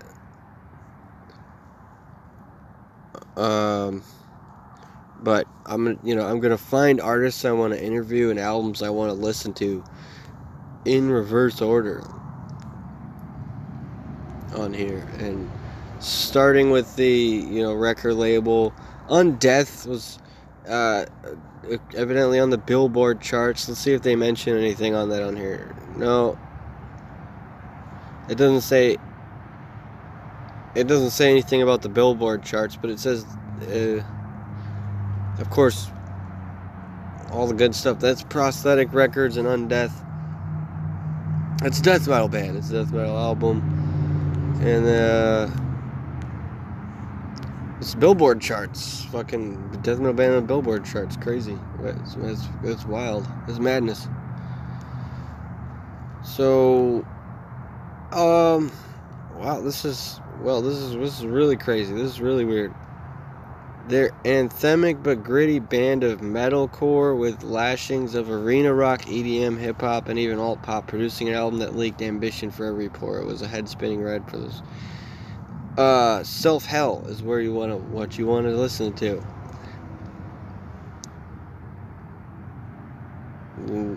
Katie Rain put together an impressive crew for this voyage with black metal legend Gall, Mitch Harris, and Napalm Death, and members of Healung. Sigurd Rose and Morse taking turns on oars, but this was very much Katie's vision as she navigated a journey of self-discovery through dark Nordic folk waters filled with oceanic swells of primal power and moments of a calm introspection style. It was mythic in scope, yet deeply personal and stunning on all its mellows. This is huge. This is big. I'm excited about this. This I want to check out. In fact, I'm going to take a fucking screenshot and a commercial break.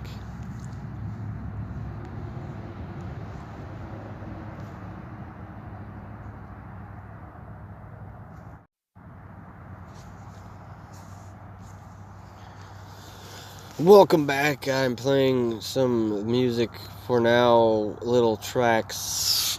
What the commercial break needs is a commercial, not a music break, but as I don't want to confuse the audience, I don't want you thinking it's an actual commercial break when it's actually a music break, but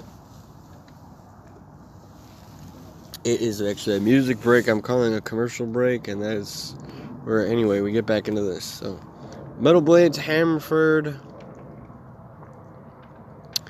I listened to this album as well, and I want to see what they have to say about it now too. This is the other part of what I'm doing that makes it worthwhile. So, sounding as bleak, powerful, and starkly beautiful as the natural forces that batter their Faroe Islands home, Hamfero's fourth full-length turned Death Doom's propensity for disaster into a gorgeously affecting modern fable. Conceptually based around a disaster that claimed the lives of 14 men on a whaling expedition, the record dredged up an ocean's worth of low end to subsume all in its wake, offering serenity only beneath its crushing waves. Yeah, it doesn't say anything about the genre other than it's Death Doom. But I don't think it sounds very Death Doomy. I think it sounds very prog. I think it sounds very... It sounds very prog. Calandra. Their Nordic folk created a therapeutic space for metalheads to retreat to. Nordic folk. You can find people interested in that, and then put them towards there. Here to Calandra. Job for Cowboys. Moon Healer has this said about them here in this issue of the show, on this issue of the magazine. Arizona's tech debt, but Titans vanished without a trace. After 2014's seminal Sun Eater, a decade later, they returned in blistering form. Moon Eater was the perfect sequel to the labyrinthine savagery of its adorned predecessor. Smart, intricate, and full of inspired melodic touches, songs like Etched in Oblivion and The Agony Sleeping Storm fulfilled fans' high expectations and ensured the JFAC Jopper Cowboys relaunch was an unequivocal success. When it comes to refined, neck-threatening virtuosity, nobody did it better this year.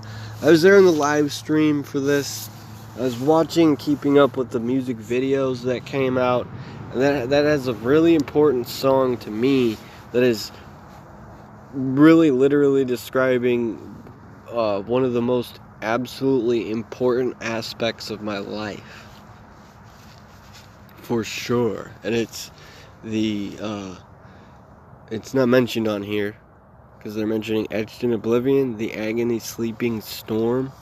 Anyway, back to what I was saying. The live chat was bumping, and everybody was stoked, and everybody was excited, and it was great to be there on this premiere for this album on the live chat. And I'm glad it's at number 38 and on the list here. And we're moving up. We're moving up the list. So we're going to be finding other bands higher up on the list. Most rated. This is just according to Metal Hammer UK. This isn't the ultimate fucking truth of everything, like of the end all be all of what, who's the real authority to say what fucking album? You know, my favorite fucking albums of 2024 is an issue that I have with, like, well, fucking, why the fuck would I be comfortable sharing any of that, you know? I'll probably just do it just to fucking do it. It doesn't mean anything to me to fucking share what my favorite albums were.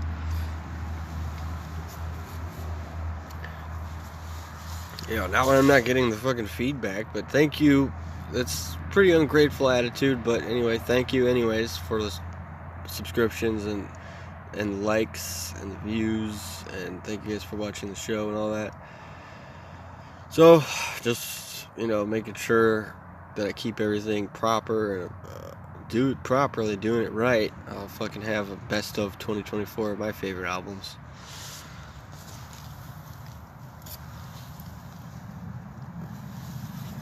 And it's so what the song is just very crucial, very, very important to my life. And the music video is fucking, I don't know, I can't recall goddamn shit. I'm getting so lost in my usual fucking way of doing things. So I don't know what that means or what that is. I don't care to either.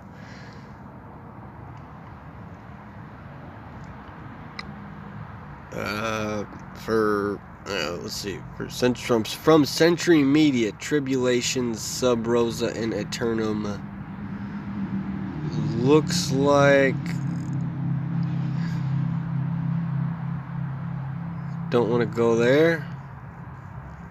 But who's this one of UK? So alright, anyway, no, that's covered Winterfell, covered Jumper Cowboy.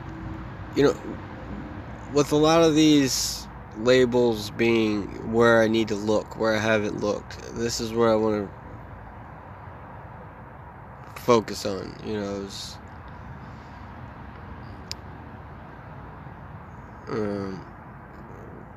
While I'm cruising through here, I'm just not seeing anything in my genre. I'm not seeing anything in all my stuff, so I'm just continue going.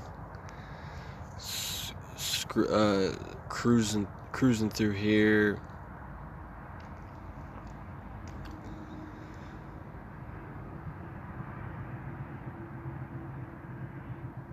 Well, Nuclear Blast, I mean, there's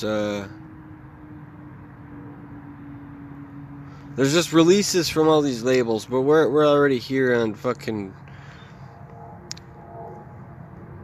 We're already here on fucking.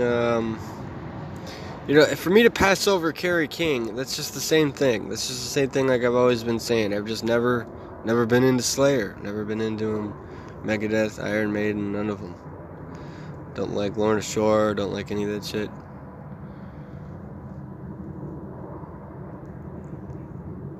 But, I mean, at this point now, I'm already fucking way past, the 30s, past the 20s. Devin Townsend, you know, I'll pay homage and, like, recognize slightly and subtly people like Devin Townsend and the Steve Vai and those kind of aficionado categories. But then I'm just going to do that and then continue moving on forward here. But we're past the 30s, we're past the 20s. We're on the 20s right now, and this is where I'm going to find some of the stuff that I'm into. The way that Dune hits me, I'm cool with that. I'm moving backwards from 18, starting at 18. I like how Dune hits me. It's progressive, but it has nothing to do. Clearly, you can see here, folks, that my fucking, I'm telling you right now that my fucking judgment is affected. My judgment is swayed.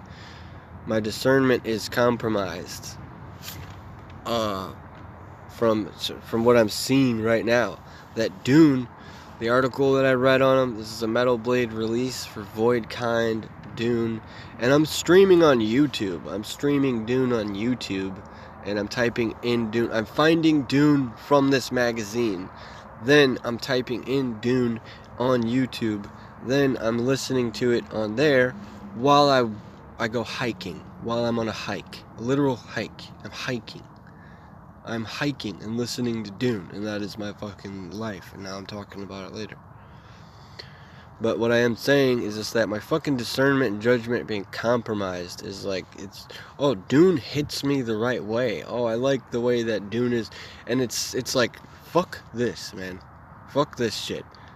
I don't fucking like this shit. It's fucking really pissing me off.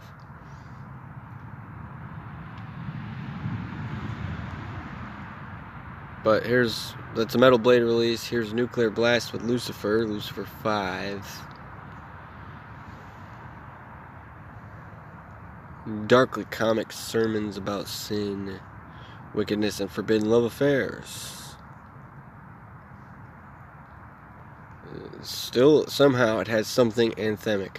I mean, try and fit these words into any of the genres of music that I'm actually making and listening to, and then find out why it's funny in the way that, like, you have nerds playing Hero Clicks and Magic the Gathering at a comic book shop, and then whatever else. That's why it's really not actually funny. It's just funny that somehow or other I ended up on a fucking plateau on some kind of level with, as fucking usual, I always end up on some kind of plateau and on some kind of level where you take me seriously. I'm at risk of you taking me seriously.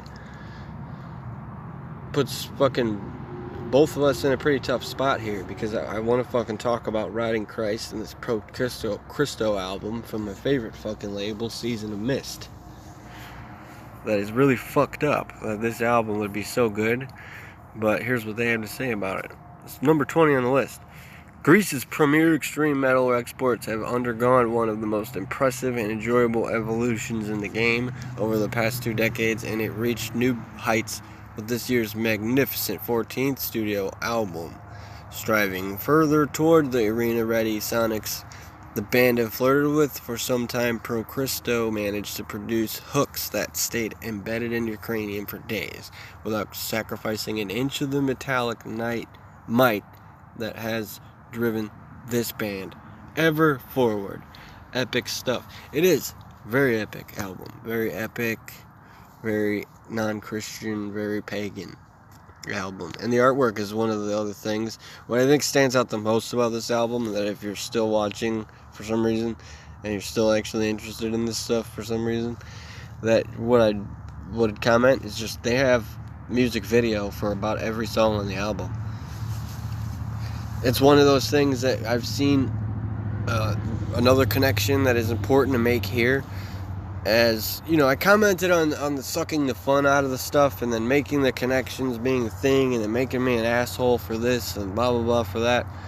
But one of the things that really is important to connect here is that a lot of all the stuff on the new Lamb of God has, every song on the new Lamb of God Omens album has a music video for about every song. Every song on this Riding Christ album has a music video for every song. So there's a category of people and albums and musicians. I don't know which one you would put in. The album, the artist, or the musicians that make up the artist, that the artist consists of. But for people to have that kind of thing where every song has a music video, every song on the album is a music video, that's huge thing to get into. But we're already past the teens here, because now anything I can say about Nightwish is just gonna get fucking lost in the goddamn slag, dude. There's just so many people that have so many things to say about Nightwish, and I don't know, you just might as well join a group. You just might as well join some kind of community and some Facebook group and then some blog and talk about Yesterwind and Nightwish there, because there's other stuff on here that I'd rather just much rather get into. Ulcerate, cutting the throat of God, was mentioned in, I don't know, my suggested videos. It popped up on here, I think. But my suggested videos aren't really suggested videos. Anything that I'm seeing on my feed is actually something I have total control over. I actually take control of my subscriptions. I take control over what subscriptions that I have on there, and that's what I see on my feed is whatever I'm subscribed to.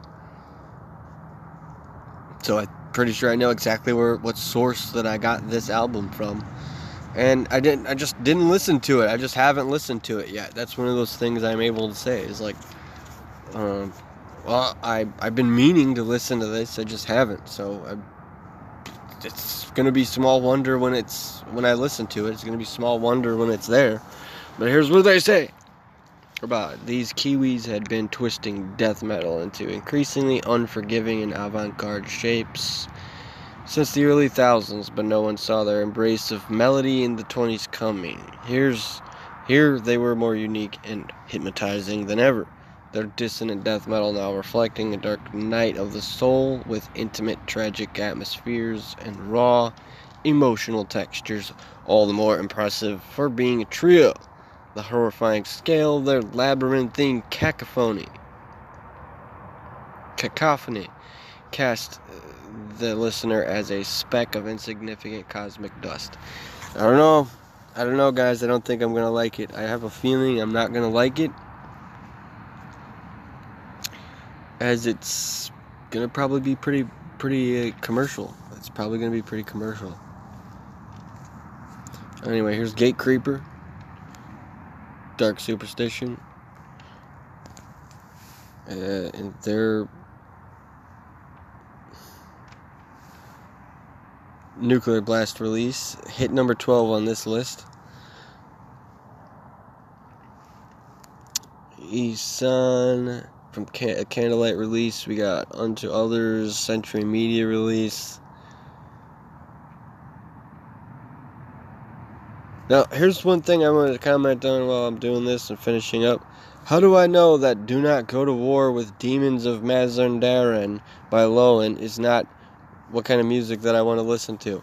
Or, how does fucking anything at whatever at all? I don't know. But here's Waranzi Pazuzu, Muntatuja,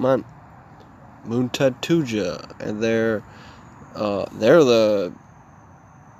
the other ones on the radar and being popular and really good experimental black metal. Opeth, The Last Will and Testaments, number 6. This is where all the good stuff is, guys. I'm gonna be picking Esun and Unto Others as the two that I wanna check out, because I'm not gonna be checking out that other one. Like I said, I just think it's gonna be too commercial. But Bruce Dickinson, number 5. Looks like we got Chelsea Wolfe being pretty fucking high up on this shit. Is she really number 3 on there? Wow. But Absolute Elsewhere from Blood Incantations, number 1 on the fucking list. And then they just have a whole section on here, and then the photographs. They have a photo shoot for this article on this issue. They have Blood Incantations photo shoot of them sitting on an airplane in some desolate region, and then sitting Indian style by the sun, and it looks like it's maybe a sunset or sunrise. I don't know. I definitely don't fucking know. But we have Patriarch coming up here, and here's the shit. Here the fuck is the shit. We got more.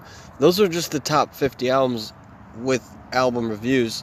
This is actual album reviews. This is where I will make my selection for what I'm going to listen to, as I don't want to be completely in the mercy of the suggested videos. And even though I have control over my subscriptions, and for the most part, and monitor those things and all that, I would still rather not be at the mercy of just whatever fucking video pops up on there. Even though sometimes you need a quick fix and you need a quick bump, and I just have to like literally fucking click the button, push the button, click, open the app, and then just have whatever the fuck pops up right away. And if there's nothing there, go to my subscriptions, click on the fucking channel, and then click on the first one that's on there, whatever's the most fucking recent, and then just fucking chill, and then have that be what I'm fucking jamming out to, listening to, and relaxing to. But that's, for the most part, that's how a lot of people have to fucking do things like that right now. Especially when you're really busy and all that stuff. You have to be resorted to that. I'd rather not. I'd rather actually, get to the point where I can actually listen to the Patriarch, actually listen to the album, actually appreciate it, actually retain any of it. And especially with this is an article about this band right here. This is a full-fledged article. So I'll probably save that one for myself. And then I'll save whatever review that I do about the album to myself. And what I am going to share with you is what I'll select on here, most likely. Like, how do I know Full of Hell and Andrew Nolan Scraping the Divine is not what I'm looking for? How do I know that, Distant Tsukuyomi, The Origin from Century Media, is still not what I'm looking for? How do I know that fucking Hidden Mother's Erosion is most likely what I'm looking for? And it says here, shoegaze.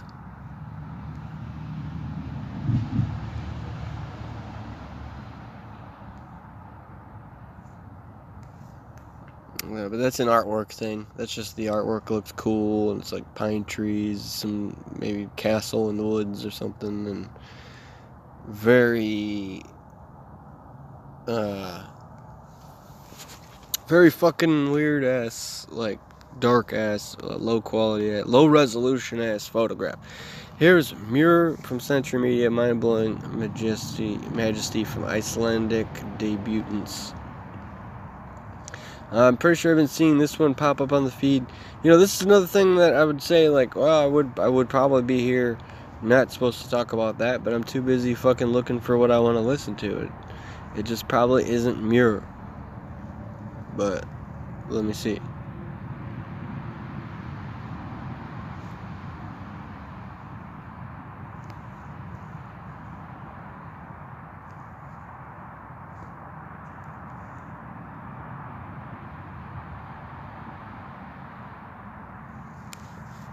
I don't know. You can pause that and read that one if you like. I think what I would like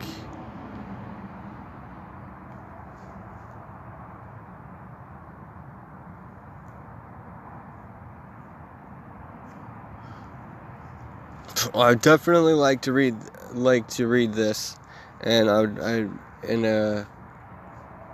of course with the premonition that I'm going to be most likely wanting to try and listen to this as well.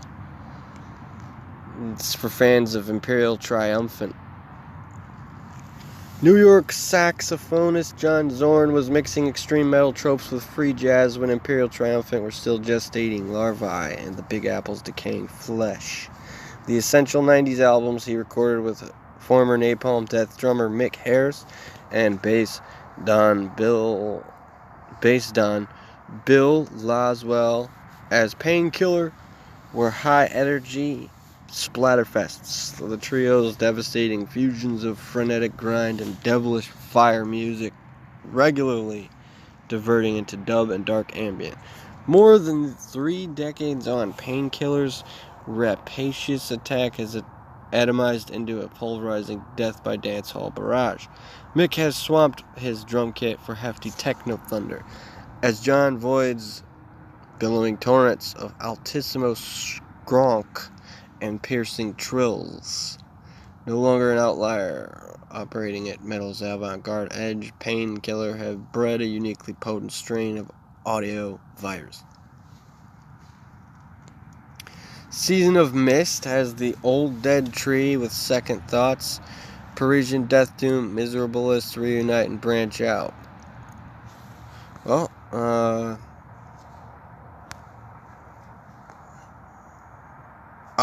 hopefully I'll probably find something on here that I want, but these are the album. This is the album reviews section, and then we are, then we are done with this issue of the magazine, and it also means, you guessed it, folks, we're done with this magazine itself. There's a lot of stuff on here. For me to just leave it like that and just leave it at that, that is leaving myself to the mercy of the suggested videos section and all that stuff. But we have one thing that I saw just a second ago that is probably going to be what I'm going to read, and it's this right here. This does signify the end of the show, it does signify the end of the magazine, but not the end of the show, as the end of the show is going to be with all those festivals, all those concerts, all those bands that are going to be there. I'm going to talk about what bands that are going to be there, what kind of prices you're looking at, and the price range for the camping, and whatever. It's on the same episode, so I don't have to get too much into detail anyway. Here is Cradle of Filth supporting Butcher Babies, Height, Parasite, and Black Satellite. This is in the comments section where I'm in the comments section on Instagram now, talking about how what I read about Black Satellite being a huge fan of Cradle of Filth, and that that's their favorite band, and they became who they are through Cradle of Filth. And if they're supporting Butcher Babies again this year, well, this is their second time supporting Butcher Babies, so we can get used to that. And that is where we are. This is a small section we're going to read here. Respect to headliners who stack their bills with multiple support bands, but you have to feel sorry for the openers who are forced to take the stage seconds after the doors open. Like a lot of other people heading to Kentish Town for Cradle of Filth's traditional Halloween gig, Hammer misses Black Satellite, and the crowd is still sparse when High Parasite appear. That's a shame, because their self-proclaimed death pop outfit, fronted by my dying bride's Aaron Stainthorpe, are terrifically gloomy fun, sounding like 1 second era Paradise Lost with extra death growls. Butcher Babies face a bigger crowd, but they don't inspire anywhere near as much excitement. The departure of co-vocalist Carla Harvey has left Heidi Shepard holding the microphone alone, something she does well, and tonight they sound far heavier than many in the crowd might have given them credit for, but it's a little one-dimensional compared with the band sandwiching them on the bill tonight. Cradle of Filth have been called many things during their 30-plus year career, but one-dimensional is not one of them. When it comes to the spooky season, Danny Filth's Sussex Terrors are as reliable as a midnight showing of The Nightmare Before Christmas. More importantly, they've rediscovered a level of consistency to their performances that hasn't always been the case. Tonight, it's particularly entertaining in the best possible way. Everything that makes Cradle of Filth great is present and incorrect, not least Danny's inhuman screaming and amusingly dry asides At one point, he sarcastically thanks everyone for dressing in their best Halloween costumes. They've become an unlikely legacy band after all this time, too. The likes of The Forest Whispers My Name, Cruelty Brought the Orchids, Malice Through the Looking Glass, and the ubiquitous Nymphetamine Fix are firmly established, not just as Cradle staples, but as part of their black-hearted goth metal firmament.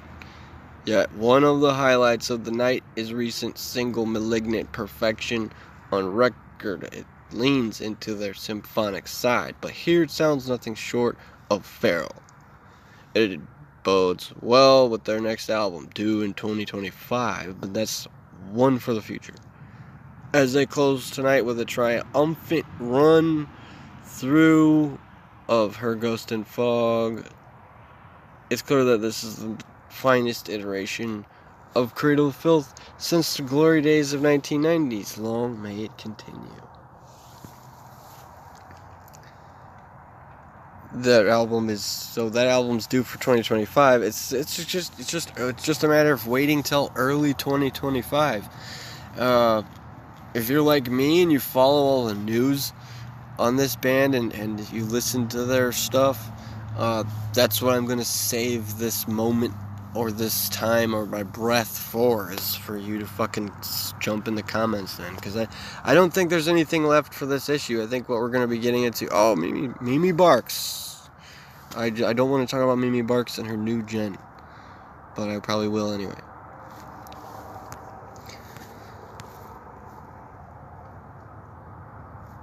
Anyway, this issue's almost done anyways. This is like literally the closing fucking shit.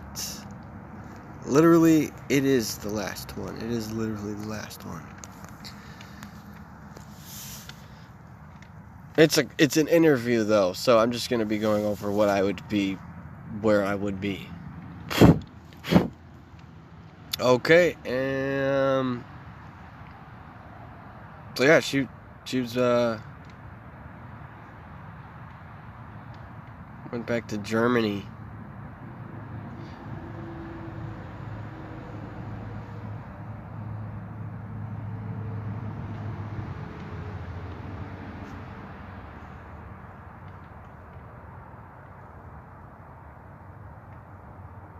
I'd like to hear about the craziest show that she ever played.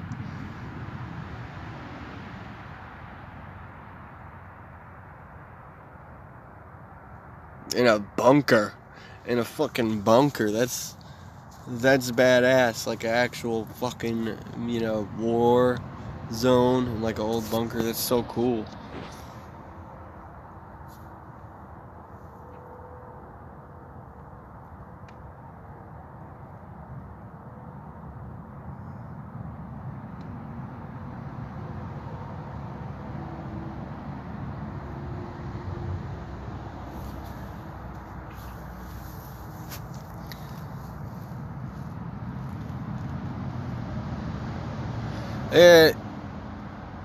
Are you quite a spiritual person in that sense? I started feeling more spiritual about 3.5 years ago.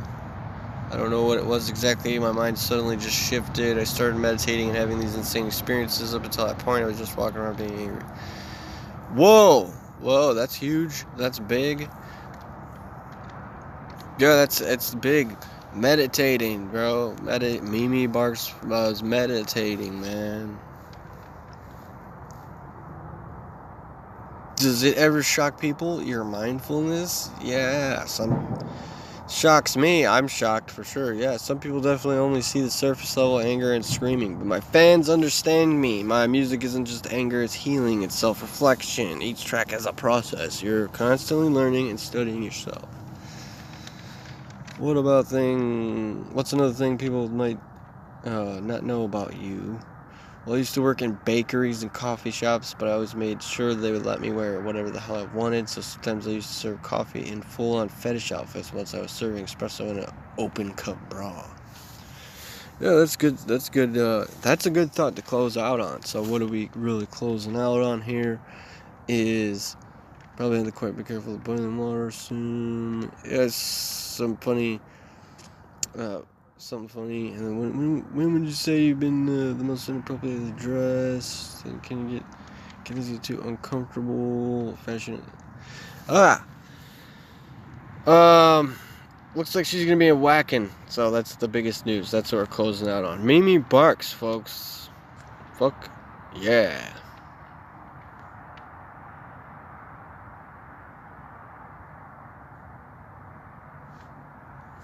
Yeah, I don't know. This article too, you could read and check out. But what we're gonna do is go into the shows, the festivals. So I'm just gonna remind you that we covered Download, Whacking, Bloodstock, Sick New World. And let's see what else we got. You are a real dedicated fan if you're this far into the show. So I'm going to do you a fucking salad here, and I got the notification on my notification bar about the new Eluveitie. So what I'm gonna do is feature the video on here anyway. Just put the music video up and then deal with the copyright claim issue. I'll handle it myself. It might be a good excuse to get in touch with them. I've already been trying to contact them and invite them on the show, and as they're very busy, I haven't gotten any response yet. But it's a great video, and I'm in the comments section there as well, and I think I'm saying something about how you know what, to be honest, I don't even know what I'm saying in the comments. I know what everybody else is saying in the comments, so that's what I'm going to mention right now. They're saying something about, like, this is their heaviest stuff yet, and they don't have not even one bad song. And I don't know, people are very fanatical about this band. The fans are very fanatical about this band. Anyway, so I'll do that, and I'll do you a salad. I'll let you know fucking what happens with the copyright claims afterwards. It just really is one of the things that stood out the most to me in this fucking video, though, is just how it just instantly starts out. Right away. Straight away, they get to it. They get straight to the point. No fucking doubt about it, though. It's really a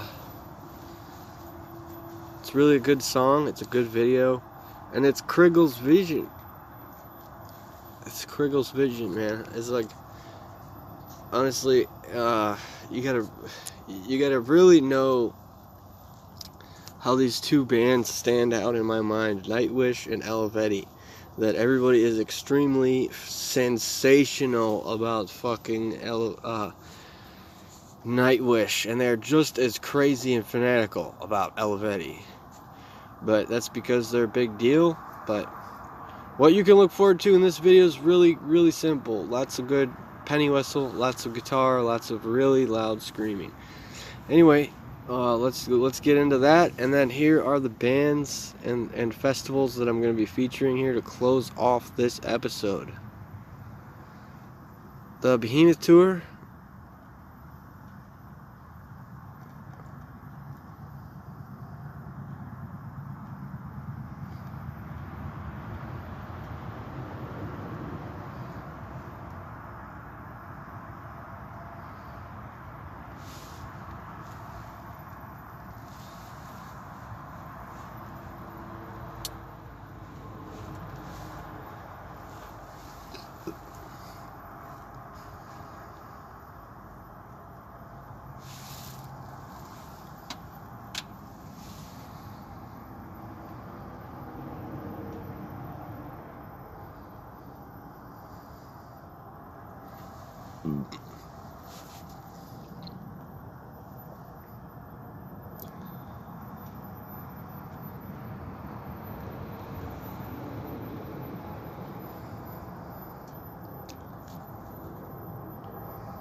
It's written here as the 30 Years of Blasphemy Euro Tour, and I don't know for sure if that's what it's called. I'm just going off of the latest live album release. And if you follow this band, you know definitely what to expect from them. There's not going to be ever any hype or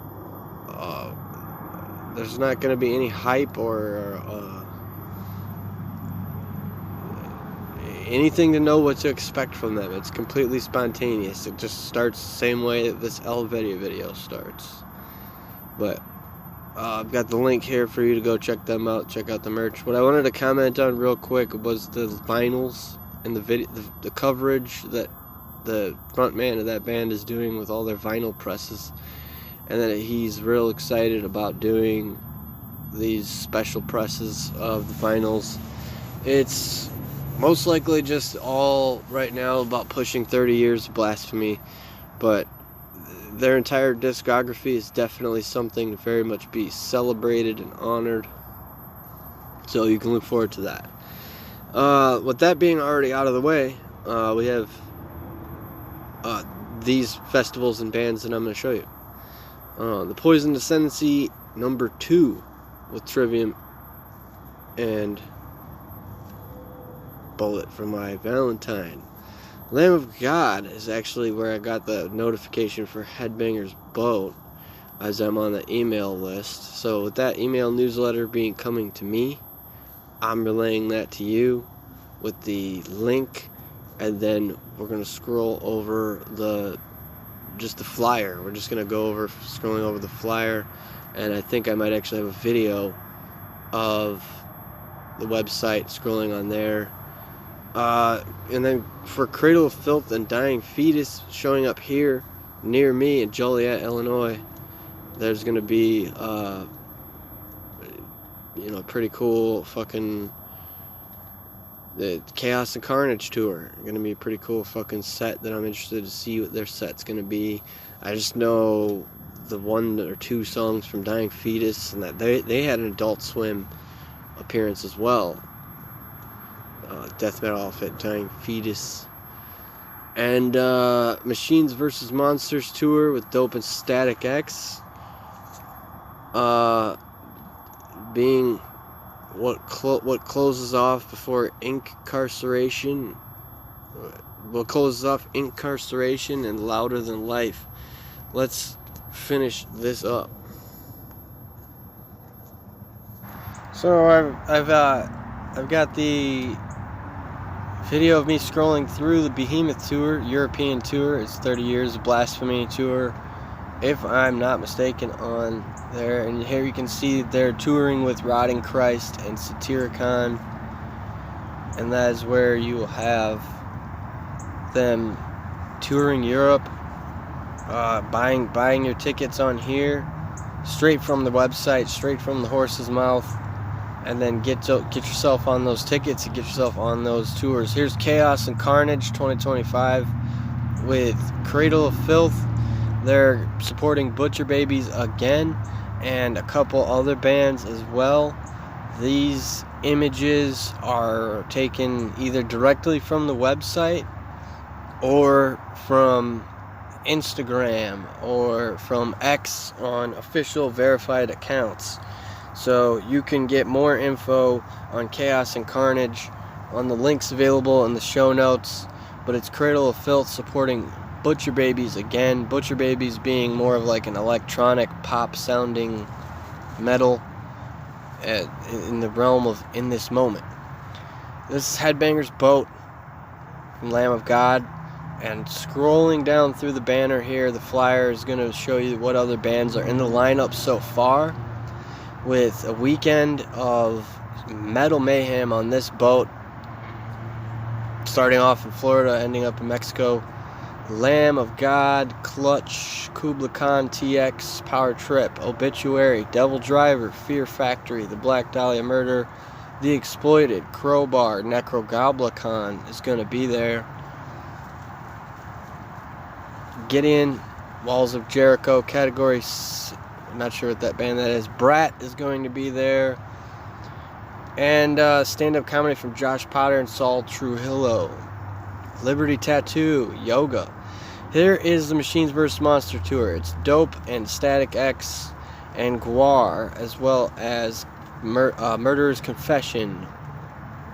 And there is a killer's confession, a murderer's confession, a killer's confession, with these 4 bands, and all the tour dates are actually all these tour dates are actually copied and pasted onto the show notes themselves.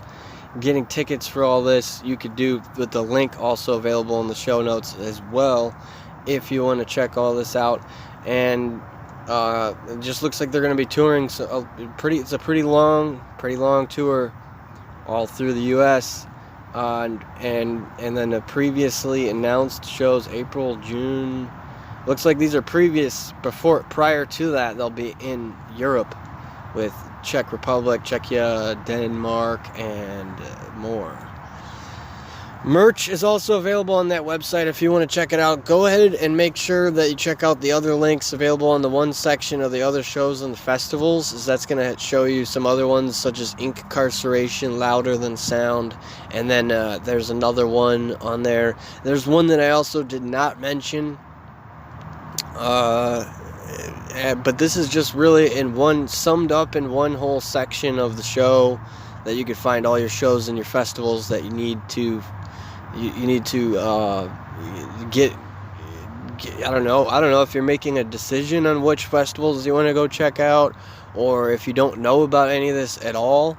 This is a great place to find it. I've added into the show notes the timestamp where you can click on to go directly to this part of the show, and it'll just skip over all the magazine articles and all that. But really just doing a lot of the American stuff with the pricing on that. It's campsites, it's, all the complimentary showers, and then parking, and then everything else afterwards. So make sure you guys be prepared, be safe, have fun. That is me, Mickey Gemini, Balto Doom, signing out.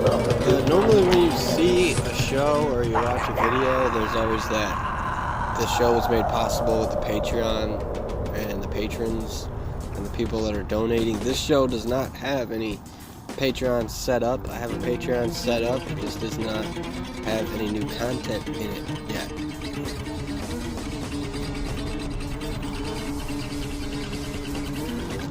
So I'm not receiving any money on my Cash App right now as well either. So technically the show is really being made possible through anonymous sources.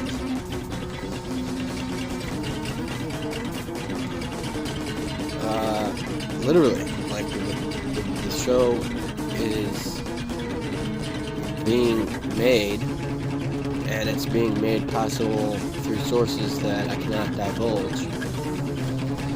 So, with that being said, whatever support does start to come in, it's just gonna be based on whatever of the soil that I've tilled so far for the show to be what it is right now.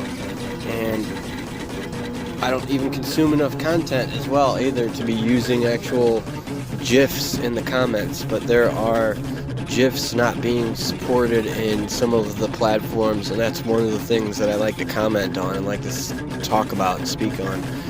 But you can rest assured that this show is from here on in going to be filled with a lot more content. Thank you.